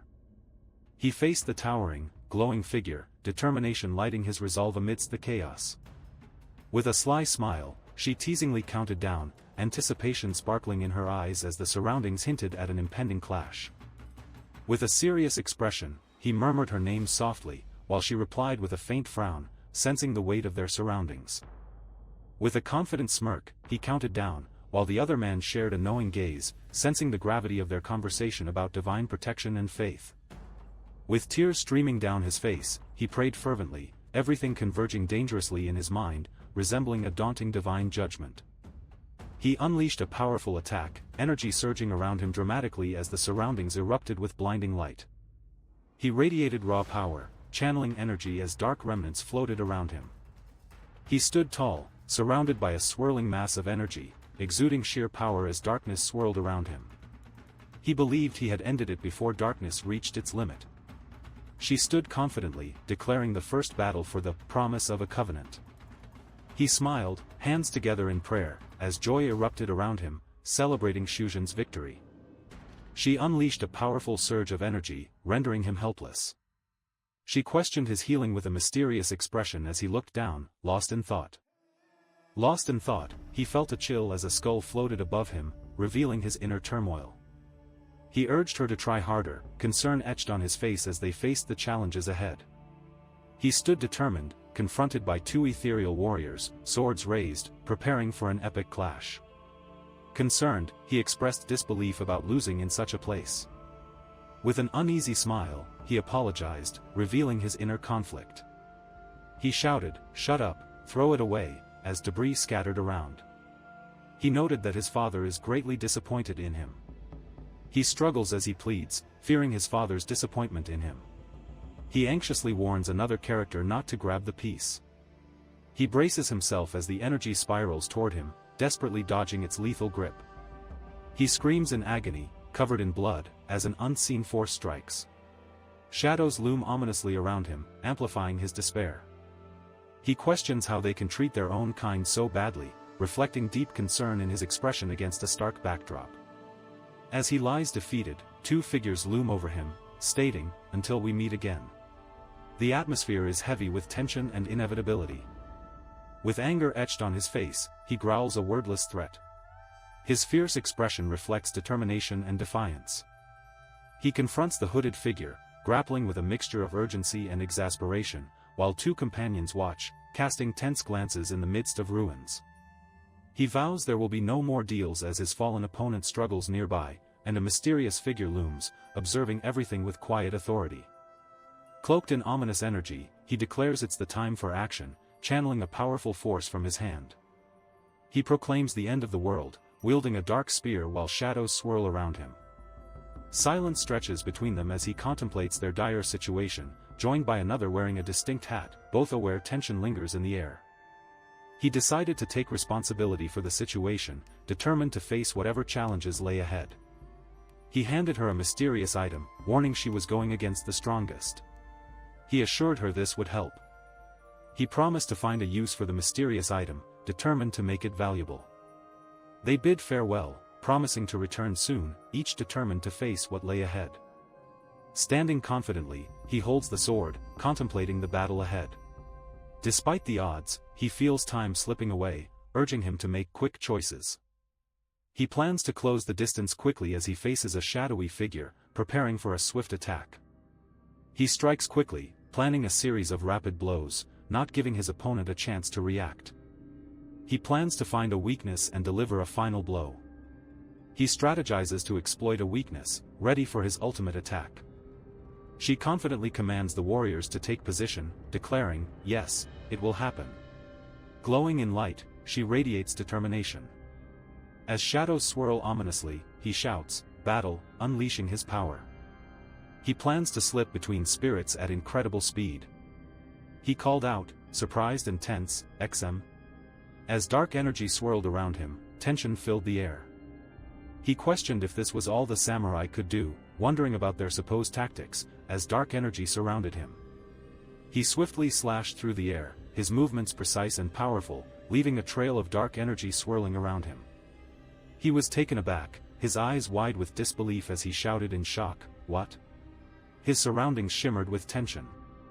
His body tensed as he shouted in surprise, wondering if he missed. A dark shadow loomed ominously behind him. Startled by the dark shadows encircling him, he muttered, "Damn it." As fear gripped him tightly. As shadows whirled around him, he lunged forward, determined to cut through the darkness. With a sinister grin, he taunted, asking if that was all. As he swung his weapon, a chill filled the air, signaling danger. He confidently declared the attack was futile, as dark shadows swirled ominously around him. He reacted with shock and fear as the ominous words, "Oh Bo Tam," echoed around him, his grip tightening on the weapon. With a swift motion, he attacked, the mystical blade glowing fiercely as shadows swirled around them. He laughed viciously as he taunted, "Your attempts are simply pathetic." Shadows danced around him, intensifying the drama of the moment. He confidently declared that he has an unlimited number of mystical spirits. The atmosphere crackled with tension and energy as shadows swirled around. He fiercely exclaimed that a samurai cannot even see his enemy, surrounded by shadowy figures, creating a tense and foreboding atmosphere. He wondered what would happen next, uncertainty lingering in the air. He fiercely declared he wouldn't let her take the sword, shadows swirling around him threateningly. He swung his sword with precision, vibrant energy cutting through the shadows. She remarked that this resembles an ordinary duel between humans. He expressed jealousy, stating that luck favored the samurai, while she remarked that he didn't even realize how hard it was to lead the guild. She looked back, puzzled, questioning what was happening around her. She pondered the situation, realizing it was already too relaxed for an average moment. In a sudden burst of energy, shadows flickered as chaos ensued. As shadows merged with water, he lunged forward, ready to strike with a flickering sword.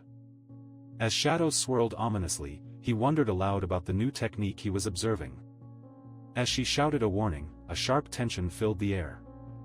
His eyes widened in shock as he heard her warning. He executed an eighth-dimensional leap, escaping danger just in time. He froze in shock, his eyes wide with disbelief at the unexpected confrontation. As the 6 avenues emerge, warriors and players gather to seek the lair of monsters. As warriors strategize, they spot an army of monstrous foes in the distance, ready for combat. Initially, the monsters were multidimensional, leading to heated debates among warriors. Strong emotions surged as they charged into battle. A group of soldiers cautiously descended into the mine, tense and alert, as eerie shadows loomed around them. She declared that everything had changed, her expression serious, as he stood nearby, intrigued but cautious. Types of monsters loomed ominously as he and others fled, fear evident in their hurried steps. As he brandished his sword, daunting monsters swarmed around him, their chilling presence overwhelming. As he faced the giant creature towering before him, its presence loomed ominously, while allies stood ready to support with determination. Inside the cave, a vast ecosystem of monsters awaited, resembling a hidden nest. In the cave's depths, an 80-rank spider lurks, spinning webs.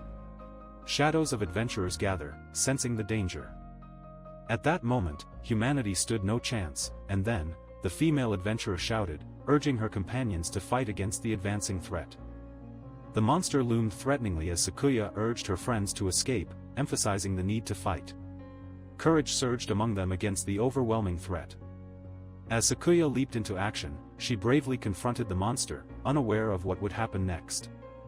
3 days passed since the echo of the surface monster disturbed the cave, leaving everyone on edge and ready for action. As rocks fell, everyone braced themselves, sensing a shift in the cave's atmosphere. Tears streamed down her face as she cried out for help, her fear evident in her wide eyes. In a desperate moment, he lunged forward, dodging falling rocks while wielding his sword with determination. He charged forward, determined, wielding his weapon against the looming threat. With swift determination, he unleashed a fierce technique, ready to confront his formidable opponent. With intense focus, he unleashed a powerful technique, having summoned the spirits. Widening his eyes in disbelief, he exclaimed about the incredible speed of his opponent, feeling both astonished and challenged. He glared, his eyes glowing with intensity, as he confronted his challenger. With dark determination, he lunged forward, wielding his sword, as his opponent shouted in alarm, "Fifth!" The tension in the air crackled ominously. With an intense expression, he unleashed a powerful attack, clearly determined to dominate the battle. With determination, he launched forward, surrounded by a dark energy, ready to strike and assert his strength. With a fierce expression, he yelled for strength, engulfed in dark energy, ready for whatever challenge lay ahead. He unleashed a powerful strike, energy crackling around him, ready to dominate the battlefield. He struggled against the overwhelming energy, feeling the weight of the battle closing in on him. He felt a surge of fear as a shadowy figure lunged at him, his heart racing amidst the chaos. He evaded a shadowy attack, adrenaline rushing through him. He dodged a ghostly strike, fueled by determination and surprise. He narrowly evaded a deadly strike, propelled by surprise and determination. He realized it was impossible to revive them if he lost his focus in battle. He grimaced, realizing victory would slip away without focus. He prepared to strike, declaring himself the hero's legacy with determination in his eyes. Unsurprisingly, he can hold the position of a leader long since he isn't an Esram. With such strength, it's possible to rival the Gildane majority. He noted the numerous agreements regarding how the tower formed, emphasizing the connections among Askara, Alfheim, Jotunheim, and Svartalfheim. He reflected on the intertwining stories and myths, highlighting the conflict between the gods and the heroes throughout history. Reflecting on myth, he pondered the struggle between gods and heroes, realizing fate awaits those destined for greatness. He prepared to strike with his sword, recognizing the looming spirit behind him as a symbol of his impending legacy. He taunted, questioning if anyone believed they could win in close combat, wielding a deadly weapon. He expressed confidence, declaring the scythe to be a terrifying weapon, yet implying that it wasn't unbeatable. Confidently wielding their scythes, they prepared for a fierce battle, determined to demonstrate raw power and skill. He unleashed fierce energy, determination in every movement as shadows swirled. "I'll demonstrate my power," he declared, ready for anything. With fierce determination, he slashed, proclaiming he could eliminate anyone who stood against him. He smirked, claiming his actions would only create vulnerability. He remarked that it seemed the gods hadn't taught her how to wield a weapon well. He exclaimed with frustration, a sense of surprise written on his face. He reached out desperately, as a chilling energy surged around him, filling the air with tension. He had initially planned to use this skill only in emergencies, but the sudden jump turned out to be really useful. He shouted, claiming it was all over, while a soldier listened silently, a mix of tension and finality hanging in the air. He expressed disbelief, the tension in his voice palpable. She firmly stated that it wasn't time yet, her expression resolute, while he remained in the background, shrouded in mystery. He shouted a frantic warning, barely managing to catch his breath from the looming attack. He smirked, revealing how her expressions painfully reflected his darkness. He stared in disbelief, questioning the reality of spirits existing without any limitations. A sinister figure grinned, asking why he could manipulate their paths, his sinister aura swirling ominously. An ominous hand reached out, pulling another into a dark abyss. He stared intensely, feeling a mix of anger and determination. This is truly a disaster, he thought. As he lunged forward, determination filled him. He was ready to confront whatever awaited. He charged with fierce resolve, the enemy's mark was upon him. He vowed never to back down, understanding the power he held within. He warned that if someone didn't stop him, disaster would follow, revealing the immense power he possessed. He smirked, declaring that now disaster was inevitable, as dark energy swirled around him.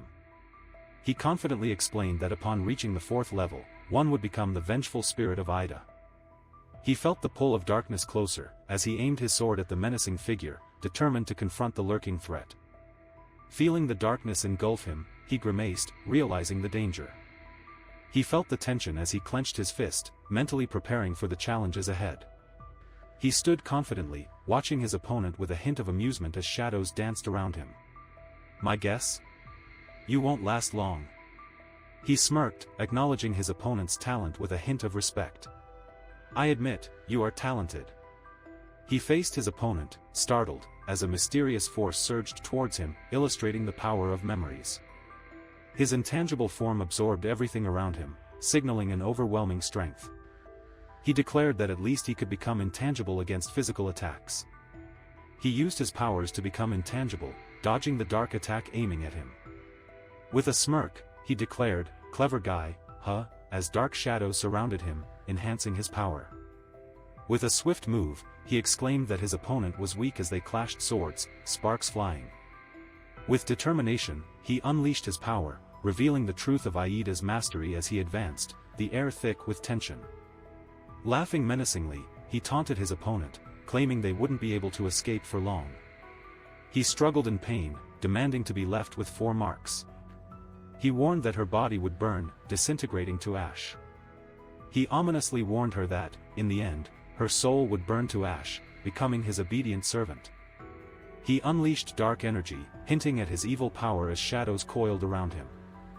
He gritted his teeth, sweat dripping as he shouted for help, desperation evident in his eyes amidst the chaos. He welcomed her to his shadows, promising power at a high cost if she reached the final level. A fierce battle unfolds as he swings his weapon, unleashing a powerful strike. Shadows dance with every move, echoing the tension of their duel. He leaped into the air, wielding his blades with precision, as shadows lurked ominously, heightening the intensity of the chase.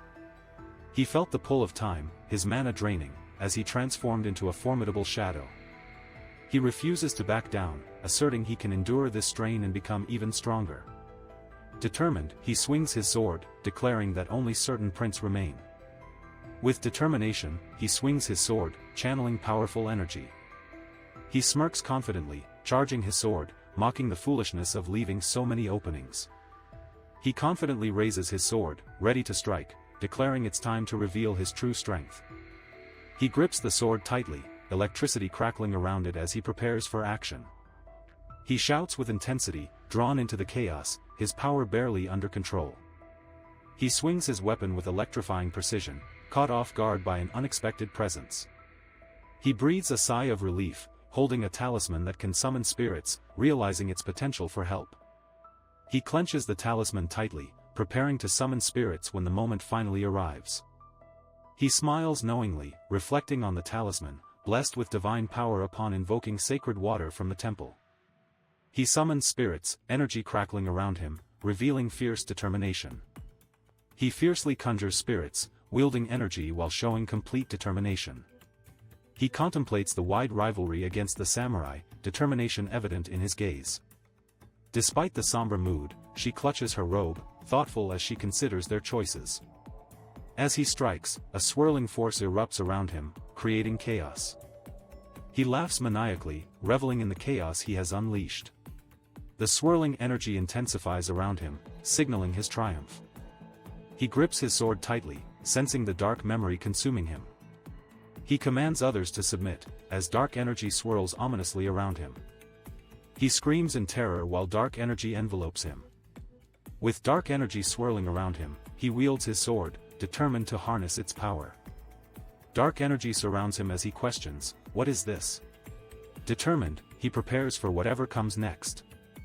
He angrily confronts someone, asking if they think they can stay calm while waiting for his attention. He swings his sword dramatically, unleashing a powerful attack, declaring that his flesh will be engulfed in darkness. He lunges forward, unleashing an eerie energy that only makes him stronger. He thrusts his hand forward, channeling a dark power that shifts the atmosphere.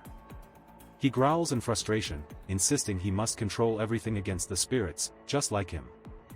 He commands sharply, demanding everyone to stop as tension builds. He shouts in frustration, demanding to know what's happening as energy crackles around him. He expresses resignation, declaring that even if he understood, it's already too late as energy swirls ominously around him. He watches as a bright explosion erupts, sending ominous energy swirling through the dark atmosphere. Dark energy swirls around him as he prepares to strike. He conjures dark energy, preparing to unleash a powerful strike. He shouts that it's not yet time for the vengeful spirit to appear, as dark energy swirls around him. He hesitates, realizing the vengeful spirit's presence is imminent, while dark energy surges around him. He feels a surge of dark energy, unleashing powerful attacks with explosive results. With a fierce glare, he declares his intent to kill, unleashing a powerful attack as shadows swirl ominously around them. With a fierce scream, he unleashes shadows as a powerful attack forms around him. With a fierce roar, he questions if he can't control the power forming around him. He yells in desperation, questioning if he lacks the power to control the erupting energy. He vows to fight until the end, channeling powerful energy. As he lay defeated, shadows swirled around him, whispering uncertainty. With a gripping determination, he summoned a sword radiating blue flames, ready to face the impending shadows. With a fierce determination, he charged forward, electricity crackling around him. Victory was his goal. He shouted with urgency, warning everyone to avoid the mysterious spirit threatening their safety. A figure unleashed a powerful attack, dark energy swirling ominously around. They were resolute, determined to confront the unseen threat. He aimed his gun, declaring his intent to kill, energy crackling ominously as his opponent braced for the attack. He released a powerful blast, his fierce expression revealing determination as energy surged from his hand, ready to unleash chaos. He screamed in fury, unleashing a surge of dark energy with a powerful motion, determined to obliterate anything in his path. Furious, he shouts, "You think I can't handle this?" as dark energy swirls around him, a testament to his power and determination. Gripping his glowing sword tightly, he prepares for the impending battle. He stands resolute, surrounded by crackling energy, proclaiming his intentions to overcome the obstacles ahead. He shouts in desperation, enveloped by dark energy and fear. He stands amidst swirling energy, exuding confidence as lightning crackles around him. He smirks confidently, declaring it all just a facade. Swirling energy surrounds him, enhancing his aura. He urges impatiently, wanting the reveal to happen faster. He jumps through the city skyline, feeling bored with everything. He confidently exclaims, "Just like that," before jumping off the edge, preparing for an adventure with shadows watching him. He clenches his fist, expressing frustration with a grim declaration that everything is bad. He expressed alarm, insisting that dark energy was becoming denser, while another character, blindfolded, seemed confused and questioned, "What?" He sensed a surge of dark energy, asserting it couldn't compare to the past. He felt the dark energy surrounding him, insisting it wasn't the same as before. He felt a surge of determination as his eye narrowed, thinking to himself, "Only once." A claw-like shadow bursts through the surface, hinting at something powerful emerging. A powerful figure emerges, shrouded in darkness, ominously declaring his sibling's weakness. He challenged his opponent, questioning if this was a joke or something serious. He begged for one more chance, his expression desperate and fearful. He exuded dark power, scaring everyone around him, as his malicious whisper echoed that danger wouldn't escape their grasp. He realized strength was everything, but it didn't matter. His expression reflected confusion and uncertainty. He demanded what his opponent wanted, but the shadowy figure ominously declared that no one would survive this encounter. He gasped in disbelief, questioning if this was truly the form of his demise. They were shocked, demanding to know what kind of monster this was. He smirked as the light illuminated the room, revealing something shocking. As dark energy swirled, a towering skeleton emerged, instilling dread. As dark energy surrounded him, he recalled his brother, the first to become a villain. Surrounded by dark energy, he reflected on losing a brother, becoming a villain to avenge him, while shadows swirled around menacingly. He stood ready with his sword, declaring someone was waiting for them. Shadows danced ominously around him, hinting at his dark intentions. He braced himself, confronting ominous shadows, clearly declaring that they were part of him too. He questioned the bizarre state of things, noting that even after death, it should have been ordinary. He realized how surreal his situation had become, confronting an enormous, skeletal figure shrouded in darkness. Frustration built within him as he shouted, "I'm out of tricks." He felt a surge of energy, an electrifying sensation coursing through him. He lunged with determination, wielding his sword against the familiar monstrous figure, a shadow from his past. As he swung his sword, nothing remained of his enemy. He cried out in fear at the monstrous spider, calling for his teacher. Struggling to climb, he shouts in panic, "Hurry," as he ascends the dark, rocky tunnel. As he struggles on the ground, he gasps, "Hurry," reaching for his sword while a looming figure casts a shadow over him. He struggles, determined not to yield, declaring, "I won't back down." His fierce expression reveals unwavering resolve. A looming monster descends upon the terrified soldiers below. He shouted for someone to stop, fear and determination fueling his actions as he dove forward with a sword, regretting his choices. He urgently needed to catch his attention, feeling frustrated that nothing seemed to work. Frustration filled him as he realized he had to be in this terrifying place, there was no other option. He was determined, shouting, "Come on," as he forcefully launched his attack, blades spinning dangerously around him. He stood menacingly, a monstrous creature roaring defiantly as it prepared to strike, echoing the threatening sound of "Keen." He shouted in frustration, clenching his fist, as if confronting an unseen enemy. As he dashed forward in terror, he yelled, "What the? Let's begin this thing." As he fell back in shock, a ghostly dragon appeared. He smirked triumphantly, questioning whether this was all he had achieved. He pondered whether this would save even a few people as they dashed through the dark tunnel. He desired to be stronger, as fierce energy radiated from the monstrous figure's glowing eyes. He shouted at the man, urging him not to fall, fear evident in his expression. As the villainous creature loomed, he declared he had come to help. He ominously proclaimed that he had encountered the embodiment of death, unsettling the other character as they conversed in a dark atmosphere. He recalled a time when monsters invaded their world, yet legendary heroes emerged to fight back.